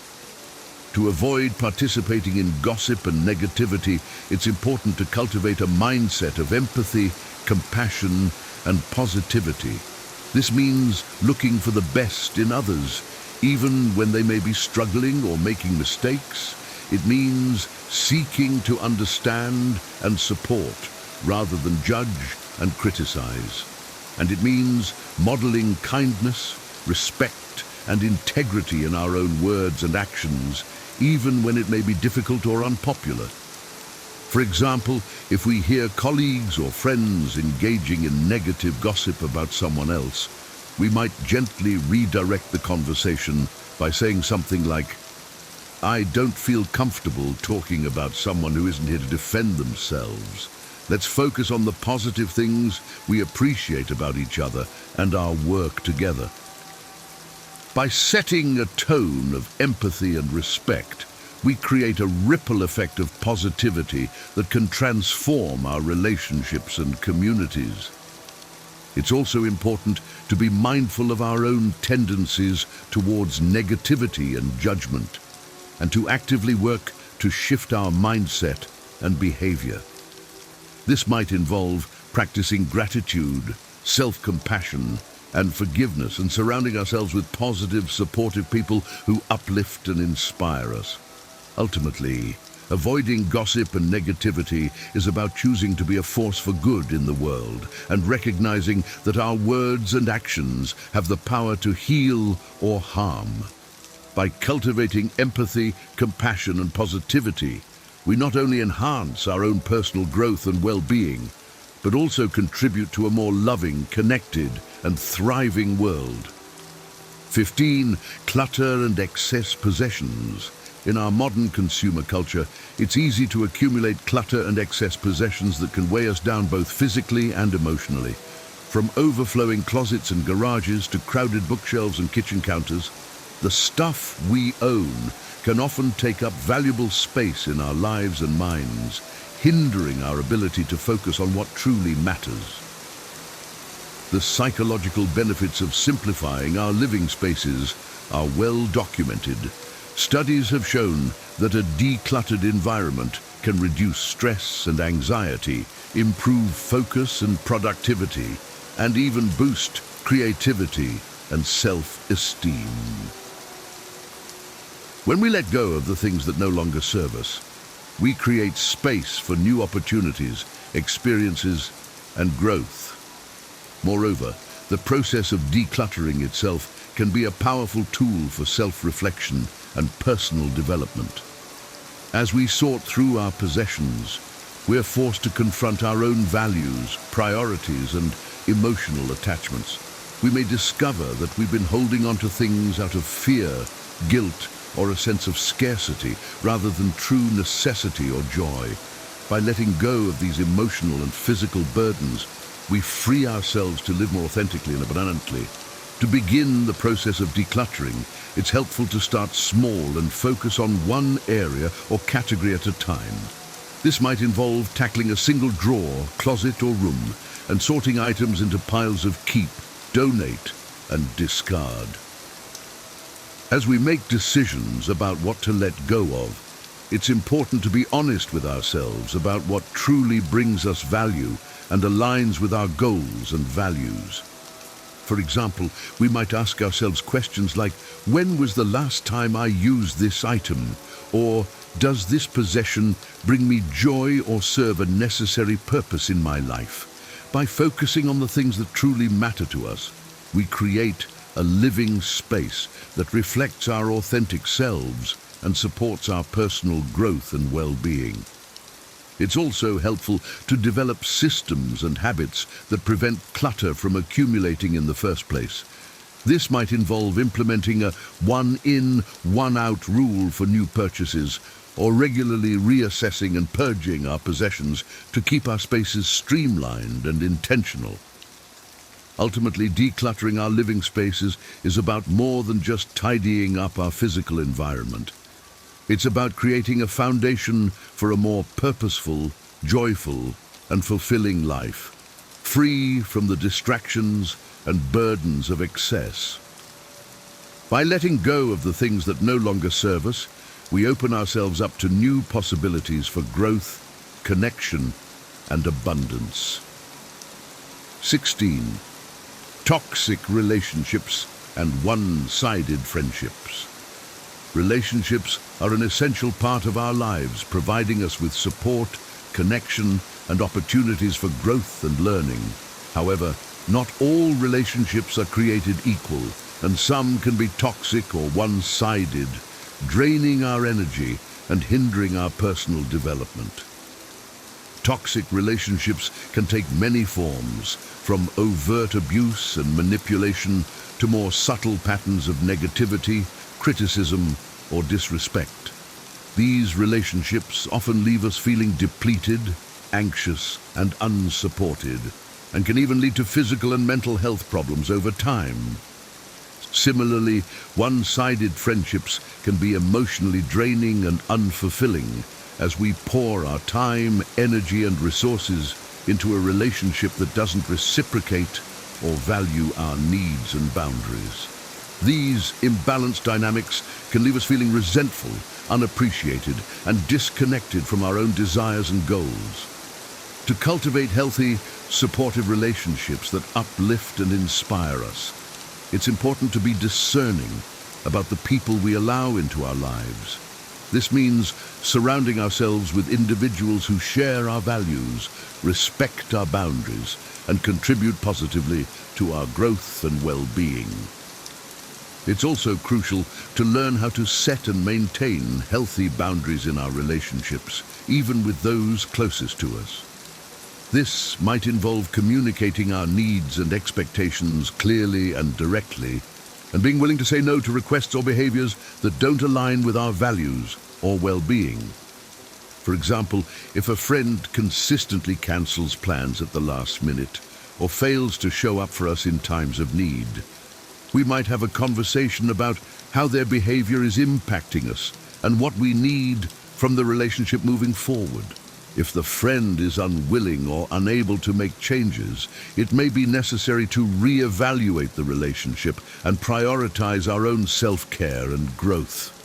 In some cases, it may be necessary to distance ourselves from toxic or one-sided relationships altogether in order to create space for healthier, more reciprocal connections. This can be a difficult and painful process, but it's an essential part of personal growth and self-respect.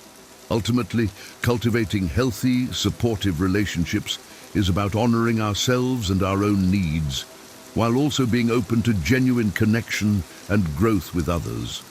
By surrounding ourselves with people who uplift and inspire us, setting clear boundaries, and being willing to let go of relationships that no longer serve us, we create a foundation for lasting personal and interpersonal fulfillment. Embracing change and personal evolution. 17. Living in the past or worrying about the future. One of the greatest obstacles to personal growth and well-being is the tendency to live in the past or worry about the future, rather than being fully present in the moment. When we dwell on past regrets, mistakes, or traumas, we can become stuck in a cycle of shame, guilt, and self-doubt that prevents us from moving forward and embracing new opportunities. Similarly, when we constantly worry about future uncertainties or potential failures, we can become paralyzed by fear and anxiety, unable to take the risks and actions necessary for growth and success. The practice of mindfulness and present moment awareness is a powerful tool for overcoming these tendencies and cultivating a greater sense of peace, clarity, and purpose. By learning to focus our attention on the present moment, we can develop a deeper appreciation for the beauty and richness of life and a greater capacity for joy, gratitude, and connection. One key strategy for cultivating mindfulness is to develop a regular meditation or mindfulness practice. This might involve setting aside a few minutes each day to sit quietly and focus on the breath, or simply bringing a greater sense of awareness and presence to everyday activities like eating, walking, or conversations with others. Another important aspect of living in the present is learning to reframe our relationship with the past and future. While it's important to learn from our past experiences and plan for the future, we can do so in a way that is grounded in the present moment and aligned with our values and goals. For example, instead of dwelling on past mistakes or failures, we can choose to focus on the lessons and growth opportunities they provided and use them as a springboard for positive change in the present. Similarly, instead of worrying about future uncertainties, we can choose to focus on the actions and choices we can make in the present to create the future we desire. Ultimately, embracing the present moment is about cultivating a sense of trust and surrender, recognizing that life is always unfolding in ways that are beyond our control, but that we always have the power to choose our response and attitude in each moment. By practicing mindfulness and present moment awareness, we open ourselves up to the fullness and richness of life and develop a greater capacity for resilience, adaptability, and growth in the face of change and uncertainty. 18. Neglecting self-care and personal boundaries. In the pursuit of personal and professional success, it's easy to fall into the trap of neglecting our own self-care and personal boundaries. We may push ourselves to work longer hours, take on more responsibilities, or say yes to every request or invitation, all in the name of achievement and progress. However, over time, this constant striving and self-neglect can take a serious toll on our physical, mental, and emotional well-being, leading to burnout, stress, and even illness. To cultivate sustainable personal growth and success, it's essential to prioritize self-care and establish healthy personal boundaries. This means taking intentional time and space for activities that recharge and nourish us, such as exercise, hobbies, social connection, and rest. It also means learning to say no to requests or commitments that don't align with our values, goals, or capacity, and setting clear limits around our time, energy, and resources. One key strategy for prioritizing self-care is to schedule it into our daily or weekly routines, just as we would any other important meeting or appointment. This might involve blocking out time for a morning yoga practice, an evening walk in nature, or a weekly coffee date with a close friend. By treating self-care as a non-negotiable priority, we send a clear message to ourselves and others that our well-being matters and deserves attention and investment. Another important aspect of self-care is learning to listen to and honor our own needs and desires, even when they may conflict with the expectations or demands of others. This might involve setting boundaries around our work hours, declining social invitations that don't feel fulfilling, or communicating our needs and preferences clearly and assertively in relationships. For example, if we find ourselves consistently working late nights or weekends to meet deadlines or impress a boss, we might have a conversation with our supervisor about our workload and schedule and propose alternative solutions that allow for better work-life balance. Or, if we find ourselves frequently saying yes to social commitments out of a sense of obligation or fear of disappointing others, we might practice saying no more often and focus on cultivating relationships and activities that truly nourish and inspire us. Ultimately, prioritizing self-care and personal boundaries is about recognizing that our own well-being is the foundation for all other aspects of our lives, and that we cannot truly thrive or contribute to the world if we're running on empty. By making intentional choices to nourish and protect our physical, mental, and emotional health, we create a solid foundation for lasting personal growth, fulfillment, and success. 19. The pursuit of perfection. The pursuit of perfection is a common trap that can hinder personal growth and well-being. When we set unrealistic standards for ourselves or others, we create a constant sense of pressure and inadequacy that can lead to anxiety, procrastination, and even depression. We may become so focused on achieving a narrow ideal of success or beauty that we lose sight of the deeper values and experiences that give life meaning and joy. However, the truth is that perfection is an illusion, and that the beauty and growth of life often lie in the imperfections and challenges we face along the way. When we learn to embrace our own humanness and the messiness of the journey, we open ourselves up to a greater sense of self-acceptance, resilience, and creativity. One key strategy for overcoming perfectionism is to reframe our relationship with mistakes and failures. Instead of seeing them as evidence of our inadequacy or unworthiness, we can choose to view them as valuable opportunities for learning, growth, and innovation. We can cultivate a growth mindset that values effort, experimentation, and feedback, rather than a fixed mindset that sees our abilities and outcomes as predetermined or immutable. For example, if we receive critical feedback on a project or performance, instead of becoming defensive or discouraged, we can choose to approach the feedback with curiosity and openness, asking ourselves what we can learn from the experience and how we can use it to improve and evolve. Or if we encounter a setback or failure in pursuit of a goal, we can choose to reframe it as a temporary obstacle or redirection rather than a permanent defeat, and look for ways to adapt and persevere. Another important aspect of embracing imperfection is learning to celebrate the journey and process of growth, rather than just the end result or achievement. This means taking time to acknowledge and appreciate the small wins, insights and joys along the way, and cultivating a sense of gratitude and presence in each moment. For example, if we are working towards a long-term fitness goal, instead of becoming fixated on the final outcome or number on the scale, we can choose to focus on the daily practices and experiences that make us feel strong, healthy, and alive, such as the endorphin rush after a great workout, the satisfaction of fueling our bodies with nourishing foods, or the camaraderie of a supportive fitness community.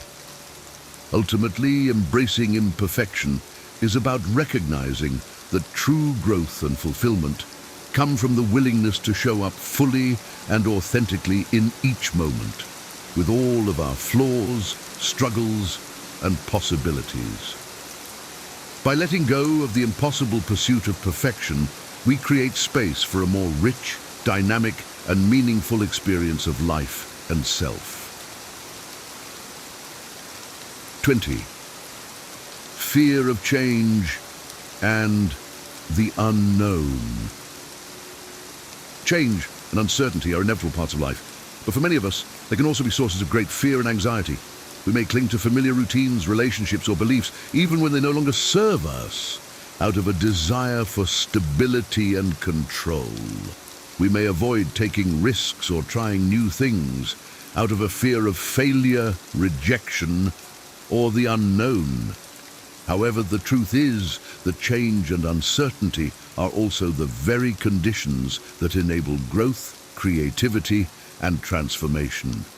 When we learn to embrace the discomfort and possibility of the unknown, we open ourselves up to new experiences, perspectives, and opportunities that can enrich and expand our lives in ways we never could have imagined. One key strategy for overcoming fear of change is to cultivate a mindset of curiosity and exploration. Instead of seeing change as a threat or disruption, we can choose to approach it with a sense of openness and wonder, asking ourselves what we can learn and discover from the experience. We can practice reframing uncertainty as an invitation to grow and evolve, rather than a reason to retreat or resist. For example, if we are considering a career change or relocation, instead of becoming paralyzed by the potential risks and unknowns, we can choose to focus on the potential benefits and opportunities, such as the chance to develop new skills, meet new people, or explore new places and cultures. We can do research, seek out mentors or advisors, and take small, calculated steps to test the waters and build our confidence and resilience. Another important aspect of embracing change is learning to trust in our own abilities and resources to adapt and thrive in new situations. This means cultivating a sense of self-efficacy and self-compassion, recognizing that we have the strength, wisdom, and creativity to navigate challenges and setbacks, and that failure or struggle are not reflections of our worth or potential. For example, if we are facing a major life transition, such as a divorce, illness, or job loss, instead of becoming overwhelmed by fear and self-doubt, we can choose to focus on our inner resources and support systems, such as our resilience, adaptability, and relationships with loved ones. We can seek out counseling, coaching, or other forms of guidance and support. and take proactive steps to care for our physical, mental, and emotional well-being. Ultimately, embracing change and the unknown is about cultivating a sense of trust and faith in the unfolding of life, recognizing that even the most difficult and uncertain times can be opportunities for growth, healing, and transformation. By learning to lean into the discomfort and possibility of change, we develop the courage, flexibility, and wisdom to navigate the ever-changing landscape of our lives with grace, purpose, and joy. In this video, we explored 20 suggestions for things to eliminate from your life to enable personal growth and well-being. These suggestions include maintaining discretion, shifting focus inward, pursuing authentic growth, promoting positivity, and embracing change. True growth often requires letting go of things that no longer serve us, such as unhealthy habits, toxic relationships, limiting beliefs, or outdated ways of being. By creating space, we open ourselves up to new possibilities and experiences. Personal growth is a lifelong journey of self-discovery and evolution, requiring patience, self-compassion, and a willingness to embrace discomfort and change. The goal is not perfection, but cultivating authenticity, purpose, and connection in each moment. As we embark on this journey, remember that we're not alone. Resources, support, and inspiration are available through therapy, coaching, spiritual practice, creative expression, and the guidance of trusted friends and mentors. Let us begin this journey with excitement, knowing that by eliminating what holds us back, we create space for a life of greater meaning and joy. Embrace the present moment and trust in your unique path of growth and transformation. Remember, you always have the power to choose love, curiosity, and self-compassion, creating a life that reflects your deepest desires and values.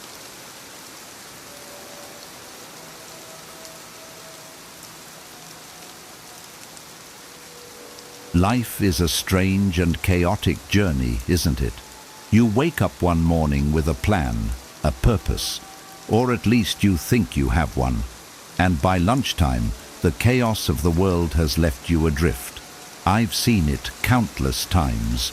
Good, hard-working people feeling lost, unsure of why they're doing what they're doing, questioning whether their lives have any real meaning. I've been there myself. But here's the thing. The chaos isn't the problem. The problem is our reaction to it. That's where Stoicism becomes your guiding light. Marcus Aurelius, one of the greatest thinkers in human history, wasn't just some philosopher cloistered away from reality. He was an emperor, leading a crumbling empire, battling constant wars, personal tragedy, and the weight of an entire civilization on his shoulders. Yet, in the midst of this chaos, he wrote, "You have power over your mind, not outside events. Realize this, and you will find strength." When I first came across those words, it hit me like a bolt of lightning. Here was a man facing struggles far greater than mine, yet he found clarity, purpose, and strength, not by controlling the chaos around him, but by mastering himself. He understood that meaning isn't something handed to you, it's something you construct. It's built brick by brick, decision by decision, on the foundation of what you value most deeply. Think of the last time life threw you off course. Maybe it was a bad relationship, a lost job, or a crushing disappointment. Ask yourself, did you focus on what was within your control, or did you let the chaos overwhelm you? That's the question Stoicism forces us to answer. And in that answer lies the first step toward reclaiming your purpose. Let's start with a simple question. What is Stoicism? Too often people misinterpret it as cold detachment or emotionless endurance, as if the Stoics were robots shrugging off life's challenges. But nothing could be further from the truth. Stoicism is about engagement with life, not avoidance. It's about becoming the best version of yourself in the face of adversity. Think about it.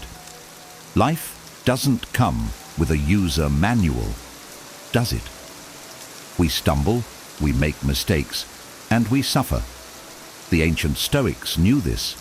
They didn't live in a utopia where everything went their way. They lived in a world as messy as ours. Seneca, for example, was exiled by a paranoid emperor, and Epictetus was born a slave. Yet these men didn't wallow in self-pity. They didn't point fingers at the unfairness of life. They asked, "What can I do right now with the circumstances I've been given?" Stoicism starts with one powerful idea. There are things in life you can control, and there are things you can't. That's it.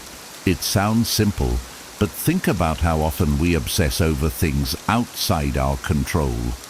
The weather ruins our plans, a friend lets us down, or a project at work doesn't go the way we hoped. We rage, we despair, we spiral. But the Stoics remind us, you have a choice. You can let these things dominate you, or you can focus on what you can control, your actions, your thoughts, your character. That's where your freedom lies. Marcus Aurelius didn't try to rewrite fate. He wrote himself into a better version of it. And that's the challenge for you. Not to change the world around you, but to master the world within. Only then can you begin to unlock your purpose. Now, let's break down Stoicism into 3 core principles that will help you build a purposeful life. These aren't abstract ideas, they're tools, practical, actionable, and proven over centuries. First, control and acceptance. The Stoics called this the dichotomy of control, and it's as relevant today as it was 2,000 years ago. Think of all the energy we waste trying to control things beyond our reach, other people's opinions, outcomes of events, or even random acts of nature. It's madness. Epictetus put it plainly. Some things are up to us, and some are not. Focus on what's up to you, your choices, your actions, your mindset. Everything else? Let it go. Second, living in accordance with nature. This doesn't mean hugging trees, though that's not a bad idea.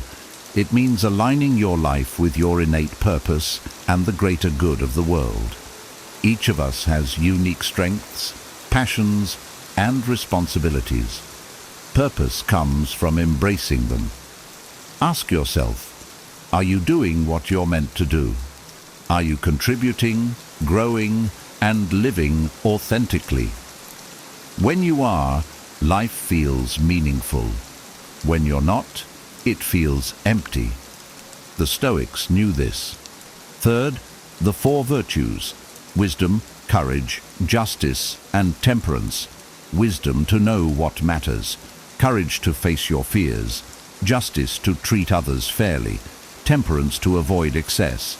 These aren't just noble ideals, they're the pillars of a purposeful life. When you make decisions rooted in these virtues, you're living in alignment with your highest potential.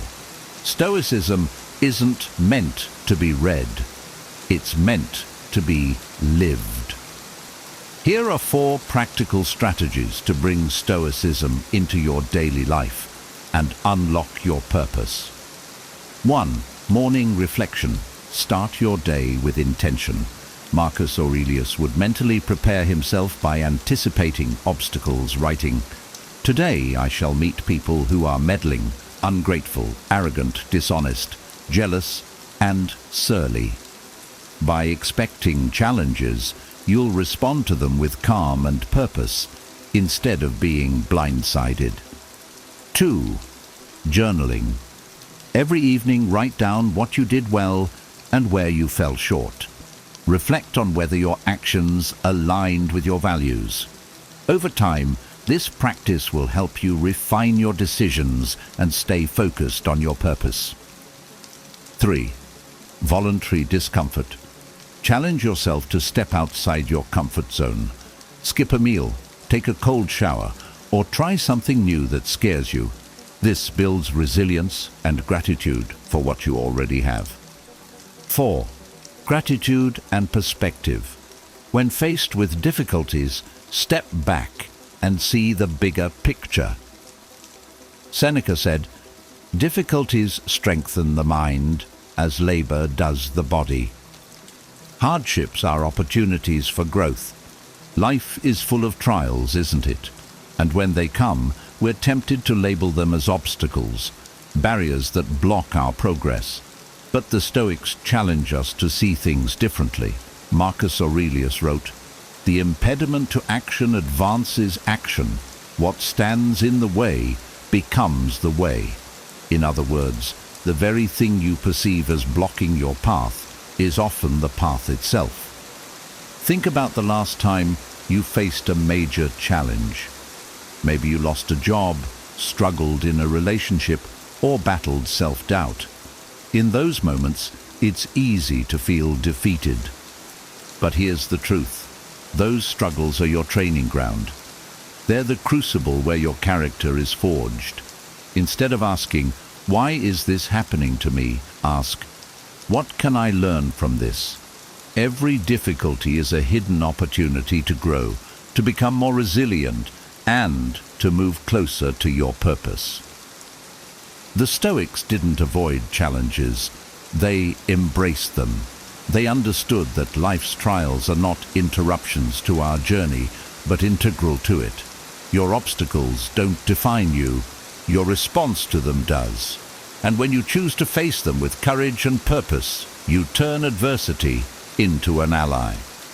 We live in an age of constant distraction. Social media, consumerism, and endless comparisons pull us in 100 different directions. It's easy to feel like you're running in circles, chasing things that don't truly matter. But Stoicism offers clarity. The Stoics teach us that purpose comes from within, not from the approval of others or material success. Seneca said, "It is not that we have a short time to live, but that we waste a lot of it." Reflect on how you spend your time. Are you focused on what aligns with your core values, or are you caught up in fleeting pursuits? Finding purpose doesn't mean making a dramatic life change overnight. It means making small, intentional choices that align with what truly matters to you. If you value family, make time for them. If you value creativity, carve out space to create. Purpose isn't a destination. It's a daily practice of living in accordance with your values. Let's make this real. Grab a pen or simply reflect for a moment. Write down 3 values that matter most to you. Think deeply. What principles guide your decisions? Examples might include honesty, compassion, or growth. Next, identify one way you can embody each of these values today. Be specific. For example, if you value honesty, commit to having an open conversation you've been avoiding. Finally, choose one small action you'll take immediately. Remember, purpose isn't found in grand gestures, but in consistent, meaningful steps. This exercise isn't about finding all the answers right now. It's about starting a conversation with yourself, one that will guide your actions moving forward. The Stoics remind us that life is a series of choices. It's not what happens to you, but how you respond that defines your character and your purpose.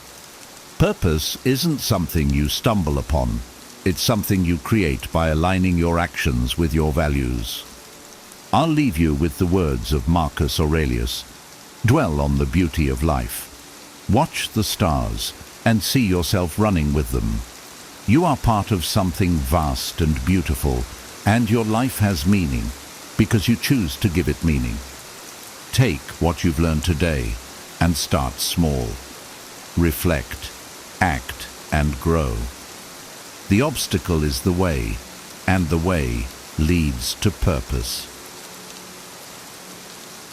Have you ever felt completely drained from always putting others first, only to realize that your kindness sometimes comes back to bite you? Trust me, I know that feeling all too well. We're told from a young age to be compassionate and give selflessly, but what happens when being overly generous starts to take a serious toll on our well-being?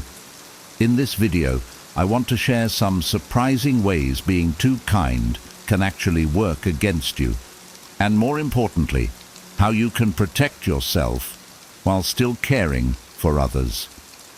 Let's dive in and explore the balance between giving to others and giving yourself the respect you deserve. I'll get started with this in-depth exploration of how kindness, while noble, can sometimes work against us if not balanced properly. Here's the first elaborated idea. People will depend on you too much. When I first started helping out my friends and family regularly, I felt like I was making a difference. I'd be the person they'd call if they needed a ride, a listening ear, or help with a project. At first, it was heartwarming to feel needed, but slowly I noticed a shift. People began to expect my help rather than appreciate it. My phone would buzz constantly with requests that grew in size and frequency. A friend might call last minute, expecting me to drive an hour just to babysit, or a co-worker would ask me to cover for them again. Over time, this constant giving made me feel exhausted and unappreciated. Instead of focusing on my own tasks and goals, I'd be scrambling to fulfill others' needs. I barely had time to breathe, and what was worse, the people I helped rarely considered that I had responsibilities of my own. They had grown so accustomed to my assistance that they assumed I was always available.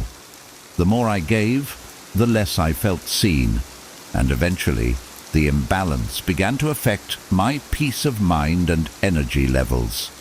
The Stoic principle of self-care and knowing when to prioritize oneself became vital for me. I had to learn to say no, even though it felt uncomfortable. Setting boundaries didn't mean I stopped caring. It just meant recognizing that if I neglected my well-being, I wouldn't have much left to give. It was tough to accept that some people wouldn't take it well, but I had to put my health and peace first.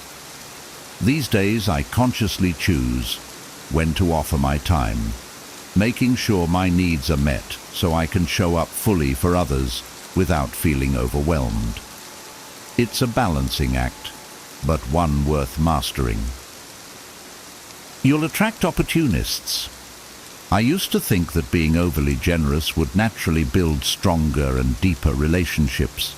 After all, I believed that helping others would create bonds rooted in gratitude and mutual support. But reality hit me hard when I noticed a pattern. Some people were only around when they needed something. I remember a particular friend from work who would always reach out when they needed help on a project or a favor. When I needed support or just wanted to hang out for fun, they were mysteriously unavailable. It started to feel like a one-sided transaction instead of a genuine friendship. I realized that my open-hearted generosity was like a beacon for opportunists. These people gravitated toward me, drawn by the idea that I'd always be there to lend a hand, share my resources, or offer emotional support. Instead of building connections that were mutually enriching, I found myself drained by interactions with people who only cared about what they could gain. They would soak up my energy, take what they needed, and vanish until the next time they were in need. There was no reciprocity, no sense of partnership, only depletion. It became clear to me that while kindness is a beautiful quality, it needs to be paired with discernment. Just because I had the ability to help didn't mean I was obligated to. The Stoics emphasize wisdom and the ability to judge situations wisely, and that wisdom became crucial. Now, I'm more intentional about where I invest my energy. I've learned to recognize when someone's presence in my life is opportunistic and to distance myself accordingly. It's not about withholding kindness. It's about protecting my spirit from those who don't value the relationship beyond what they can take from it. In the end, quality over quantity matters when it comes to who we let into our lives. You could miss out on self-care. Putting everyone else first feels noble at first, doesn't it? I remember thinking I was being the best version of myself when I made sacrifices to help others. Whether it was volunteering for a late-night project at work or spending an entire weekend helping a friend move, I was the person who would always say yes. But after a while, I noticed something concerning. I was neglecting my own needs. My physical and emotional health started to decline, and I was too drained to do anything about it. There was a day that really drove the point home. I had just spent hours running errands for my family, and by the time I got back home, I was completely spent.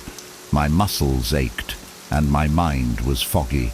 All I wanted was to rest, maybe take a hot bath or watch a movie, but another friend called asking for help. Despite being exhausted, I reluctantly agreed. I showed up for them, but internally I was resentful and angry. I realized that my selflessness was starting to feel more like a burden than a gift. Self-care isn't selfish, it's foundational.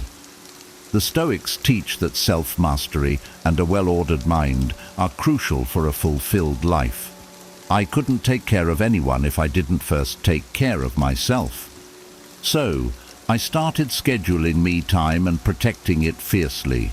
Whether it's a morning walk, a long bath, or just reading a book in peace, I prioritize those moments.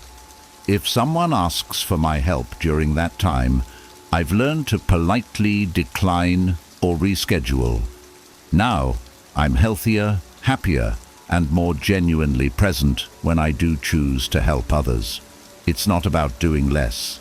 It's about doing things from a place of abundance rather than exhaustion. People might think you're weak. It's hard to believe, but sometimes kindness can be interpreted as a lack of strength or confidence. I've experienced this firsthand. When I was younger, I thought being agreeable and accommodating would make me well-liked. I rarely spoke up for myself, rarely set boundaries, and always tried to make everyone happy. But instead of earning respect, I noticed people started treating me as if I couldn't stand up for myself. My peers at work began piling extra tasks onto me, assuming I wouldn't push back. Even friends would jokingly say, "Oh, you know they'll do it, they never say no." Deep down I felt frustrated and taken for granted, but I didn't want to risk disappointing anyone. This went on until a particularly eye-opening moment with a co-worker. I had just pulled an all-nighter finishing a report for them. And when I mentioned how tired I was, they shrugged and said, "You're too nice for your own good. You should have said no." It hit me. Even the people benefiting from my kindness saw me as a pushover. That stung, but it was the wake-up call I needed. The Stoic idea of self-discipline and asserting your boundaries became a guiding principle for me. I learned that being strong doesn't mean being harsh. It means valuing yourself enough to set limits. The first time I said no to an unreasonable request, I was terrified. But to my surprise, the world didn't end. In fact, people began respecting me more. They realized I had my own priorities and couldn't be guilted into overextending myself. It's about finding that balance, being kind, but not at the expense of your own dignity.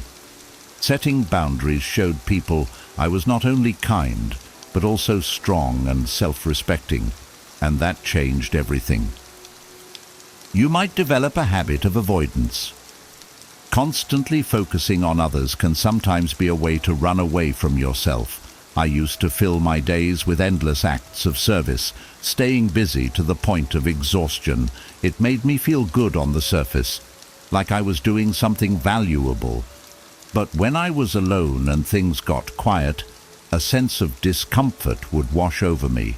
If you've ever found yourself avoiding stillness because it brings up thoughts or emotions you'd rather not face, you'll know what I'm talking about.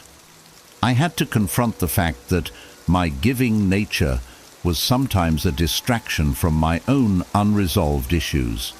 If I kept my calendar packed with commitments, I didn't have to think about my insecurities or the lingering fears I hadn't dealt with. This realization came one weekend when all my plans fell through, and I was left with nothing but my thoughts. I felt a wave of anxiety, and it became clear that I had been using busyness as an emotional shield. The Stoics emphasize the importance of self-reflection and inner strength. I realized that running away from myself wasn't sustainable. So I started to create space in my life for introspection. It was difficult at first, but gradually I learned to face my feelings head-on. I journaled, practiced mindfulness, and even took long walks by myself to get comfortable with my own company. This self-awareness not only helped me grow, but also made my acts of kindness more genuine, as they were no longer fueled by a desire to escape my own struggles. It's about being there for others, while also being brave enough to face your own inner world. Your goals will be ignored. Have you ever felt like your dreams are slipping further away because you're too busy helping others with theirs? That was me. I had a long list of personal goals: writing a book, learning a new language, and even launching a passion project that I'd been dreaming about for years. But every time I thought I'd make progress, someone would call needing a favor. Of course, I'd say, pushing my goals aside. Whether it was helping a friend move or volunteering for an extra project at work, I constantly prioritized others. Before I knew it, years had passed, and my dreams remained just that, dreams. One of the hardest things to admit was that I was sabotaging my own potential. It wasn't just about being nice, it was about a fear of putting myself first. I thought people would label me as selfish or ungrateful. But the Stoics teach us the importance of living by reason and aligning our actions with our values. And my values included making my dreams a reality. This forced me to take a hard look at where my time and energy were going. I realized that saying yes to everything meant saying no to my own aspirations. So, I made a change. I started scheduling time for my goals, treating them with the same importance as I treated everyone else's needs. When someone asked for my help, I'd evaluate whether it aligned with my priorities. If it didn't, I'd politely decline or suggest a compromise. It wasn't easy, especially the first time I had to tell a friend I couldn't help them because I had my own commitments. But over time, I noticed a difference. My passion projects began to flourish, and I felt more fulfilled and in control of my life. Protecting your goals doesn't make you selfish. It ensures you're living a balanced, purposeful life. People will doubt your intentions. It's counterintuitive, but sometimes being too nice can make people suspicious. I experienced this with a colleague who once said, "Why are you always so helpful? What's your angle?" I was shocked. My intentions were pure, but to them, my generosity seemed too good to be true. In a world where people are used to hidden agendas and ulterior motives, extreme kindness can raise red flags. It's like when a stranger offers you free tickets or a too good to be true deal. You immediately wonder what the catch is. At first, this reaction hurt. I couldn't believe people would question my sincerity. but looking back I can see how it might have seemed unusual. When people are too nice, especially in environments where trust is scarce, others can become wary. They wonder if you're trying to win favor or manipulate them in some way. It was a hard pill to swallow, but it made me realize that overextending myself might not be the best approach. The Stoics remind us to act in line with our values, regardless of how others perceive us. That wisdom helped me find a middle ground. I didn't stop being kind, but I did become more selective about where and how I invested my energy. Instead of spreading myself thin, I focused on meaningful acts of kindness for people I genuinely cared about. By being more intentional, I reduced the suspicion and created space for deeper, more authentic connections. I learned that quality trumps quantity in relationships, and kindness, when balanced with self-respect, carries more weight and credibility. You might end up feeling used. I remember a time when I was constantly there for everyone, always the dependable friend, the co-worker who'd cover extra shifts, the family member who'd drop everything to lend a hand. At first, it felt good to be needed, but that feeling quickly faded as I noticed a troubling pattern. People only reached out when they wanted something. Invitations to catch up or check in just to see how I was doing, almost non-existent.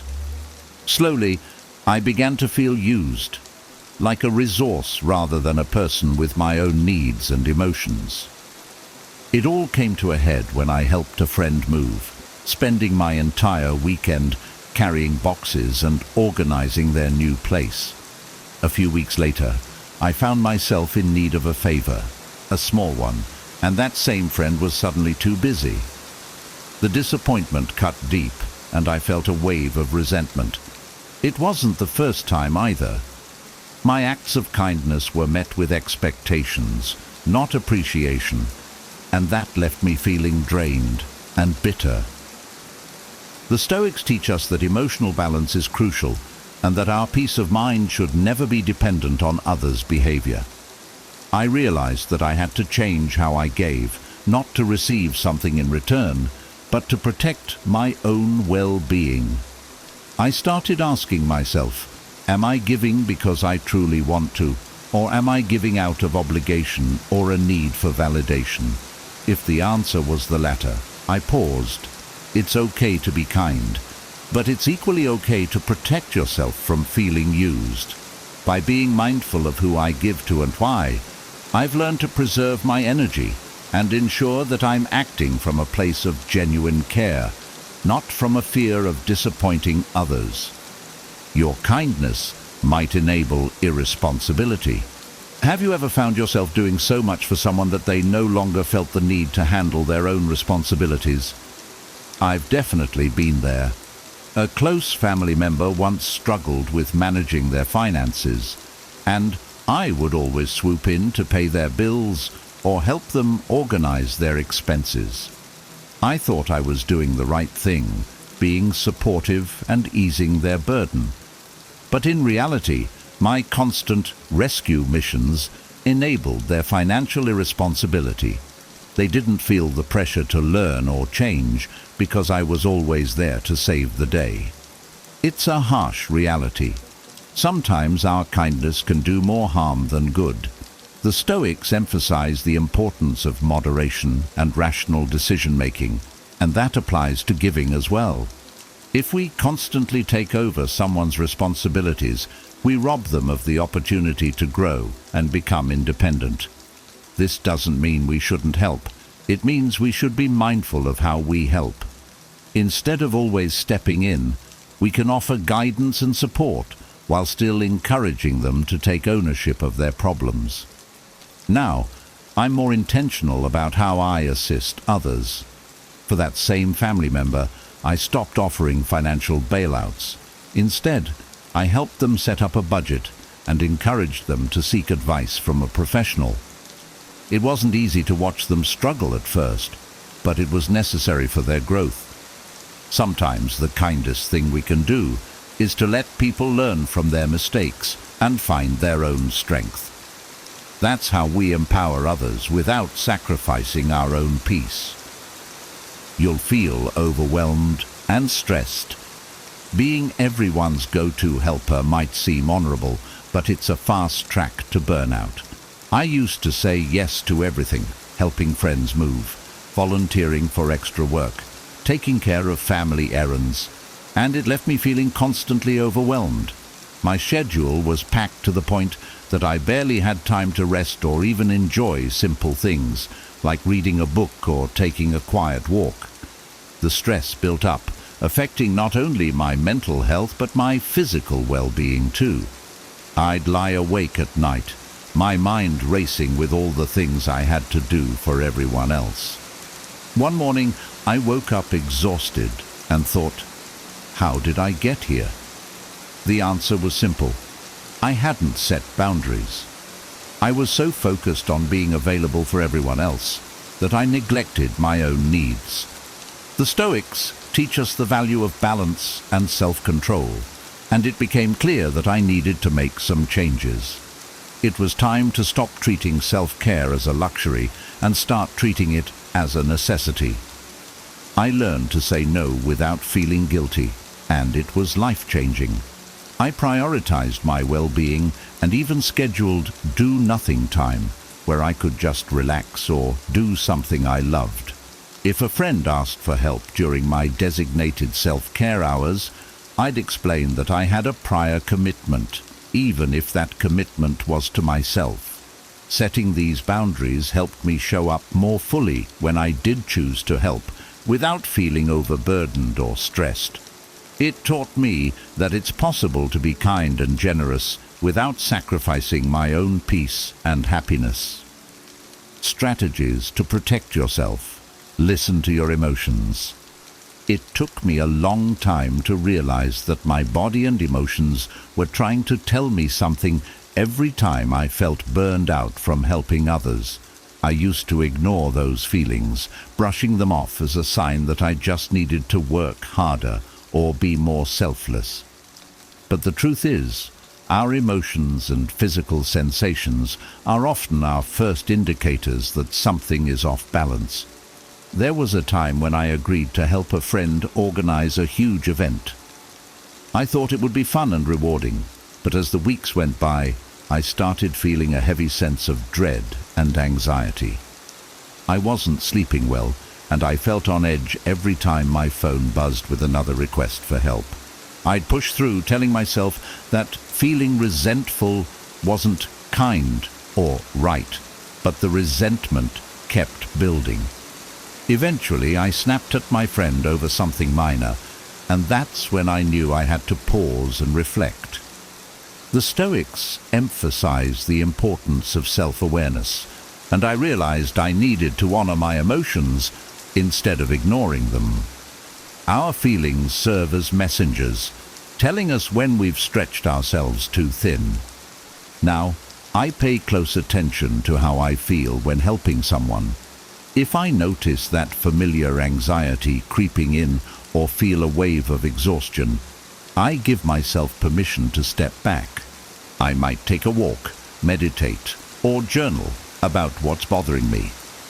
These moments of self-care allow me to reset and determine whether I'm giving from a place of genuine generosity or from obligation and burnout. By tuning into my emotions, I can make sure my kindness is sustainable and not at the cost of my own well-being. Embrace the power of saying no. Saying no used to make me feel like the worst person in the world. I'd imagine the disappointment in the other person's eyes, and guilt would eat me alive. But over the years, I've come to see that no is one of the most liberating and self-respecting words we can use. There was a time when I was juggling work, family commitments, and helping out at a community center. One evening, a friend asked if I could join a committee for a new project. My gut screamed no, but I felt too guilty to say it. So I agreed, even though it meant giving up my one free evening for self-care. Fast forward a month, and I was exhausted, stressed, and frustrated. I hadn't taken a single moment for myself, and I was growing resentful. That's when I realized that saying no wasn't selfish. It was necessary. The Stoics teach us that we must respect our own time and energy. So I practiced in front of the mirror, telling myself, it's okay to say no. Your well-being matters. When I finally said no to the next request, I felt a mix of relief and fear. But to my surprise, the world didn't collapse. People adjusted, and some even respected me more for setting boundaries. Now, I remind myself that no is not a rejection of the person asking. It's an affirmation of my own limits. It allows me to say yes to things that truly matter with energy and joy. And when I do say yes, I know it's coming from a place of genuine willingness, not out of guilt or obligation. Schedule time. Just for yourself. Carving out time for myself used to feel like an indulgence I couldn't afford. My schedule was always filled with commitments, whether it was work projects, family responsibilities, or friends needing a hand. But one day I had a wake-up call. I was so worn out from running around non-stop that I came down with a fever and had to spend a whole weekend in bed. That forced rest made me realize how much I'd neglected myself. The Stoics talk about living in harmony with our nature, and part of that is recognizing when we need rest and solitude to recharge. So I started blocking out time on my calendar for self-care. It could be as simple as an hour to read a book, go for a walk, or even just sit quietly with a cup of tea. At first, I felt guilty. I'd think, what if someone needs me during this time? But I knew I had to protect it. When a friend called during one of my designated self-care hours, I simply said, I'm not available right now. Can we catch up later? It felt strange at first, but also incredibly empowering. Scheduling time for myself has become a non-negotiable part of my life. It's not about being unavailable to others.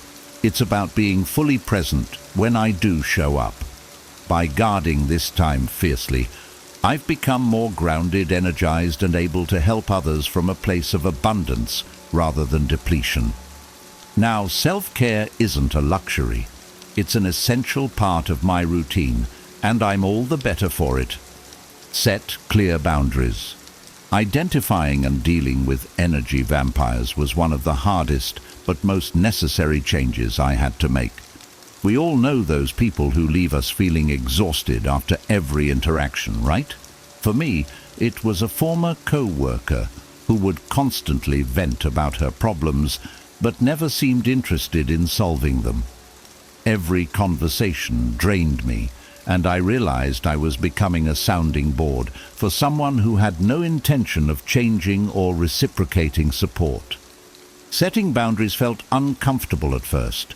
I didn't want to come across as rude or unkind, but the Stoics emphasize that our well-being is our responsibility, and I had to take that to heart. I began to limit my interactions with this co-worker, gently steering conversations away from negativity or cutting them short when they became too draining. I'd say, I'm really sorry you're dealing with that, but I need to focus on some work right now. It wasn't easy, and I felt guilty for a while. But over time, I noticed how much lighter I felt when I prioritized my mental energy. It's not just about avoiding draining people, but also about nurturing relationships that uplift and inspire me. I've learned to protect my time and energy fiercely. If someone's presence consistently leaves me feeling worse, I limit my interactions or, in some cases, walk away entirely. It's about valuing my own well-being as much as I value others. And by doing so, I've made space for people who bring joy, wisdom, and balance into my life. Setting boundaries doesn't make me less kind. It makes me healthier and stronger. which ultimately allows me to give more authentically. Being kind is one of life's greatest virtues, but when taken to the extreme, it can backfire. The Stoic philosophy reminds us that everything should be done in moderation, including generosity. By setting boundaries, being intentional about where we direct our energy, and remembering to take care of ourselves, we can continue to be kind without feeling used, stressed, or depleted. It's all about finding that sweet spot, the balance between giving to others and honoring our own needs. Remember, you deserve the same kindness you show to everyone else, and sometimes the most compassionate thing you can do is to respect your own well-being. Thank you for joining me on this journey of self-discovery and balance. If this message resonated with you, don't forget to give this video a thumbs up and subscribe for more wisdom rooted in Stoic principles. Your support helps this channel grow, and I'm so grateful to have you here.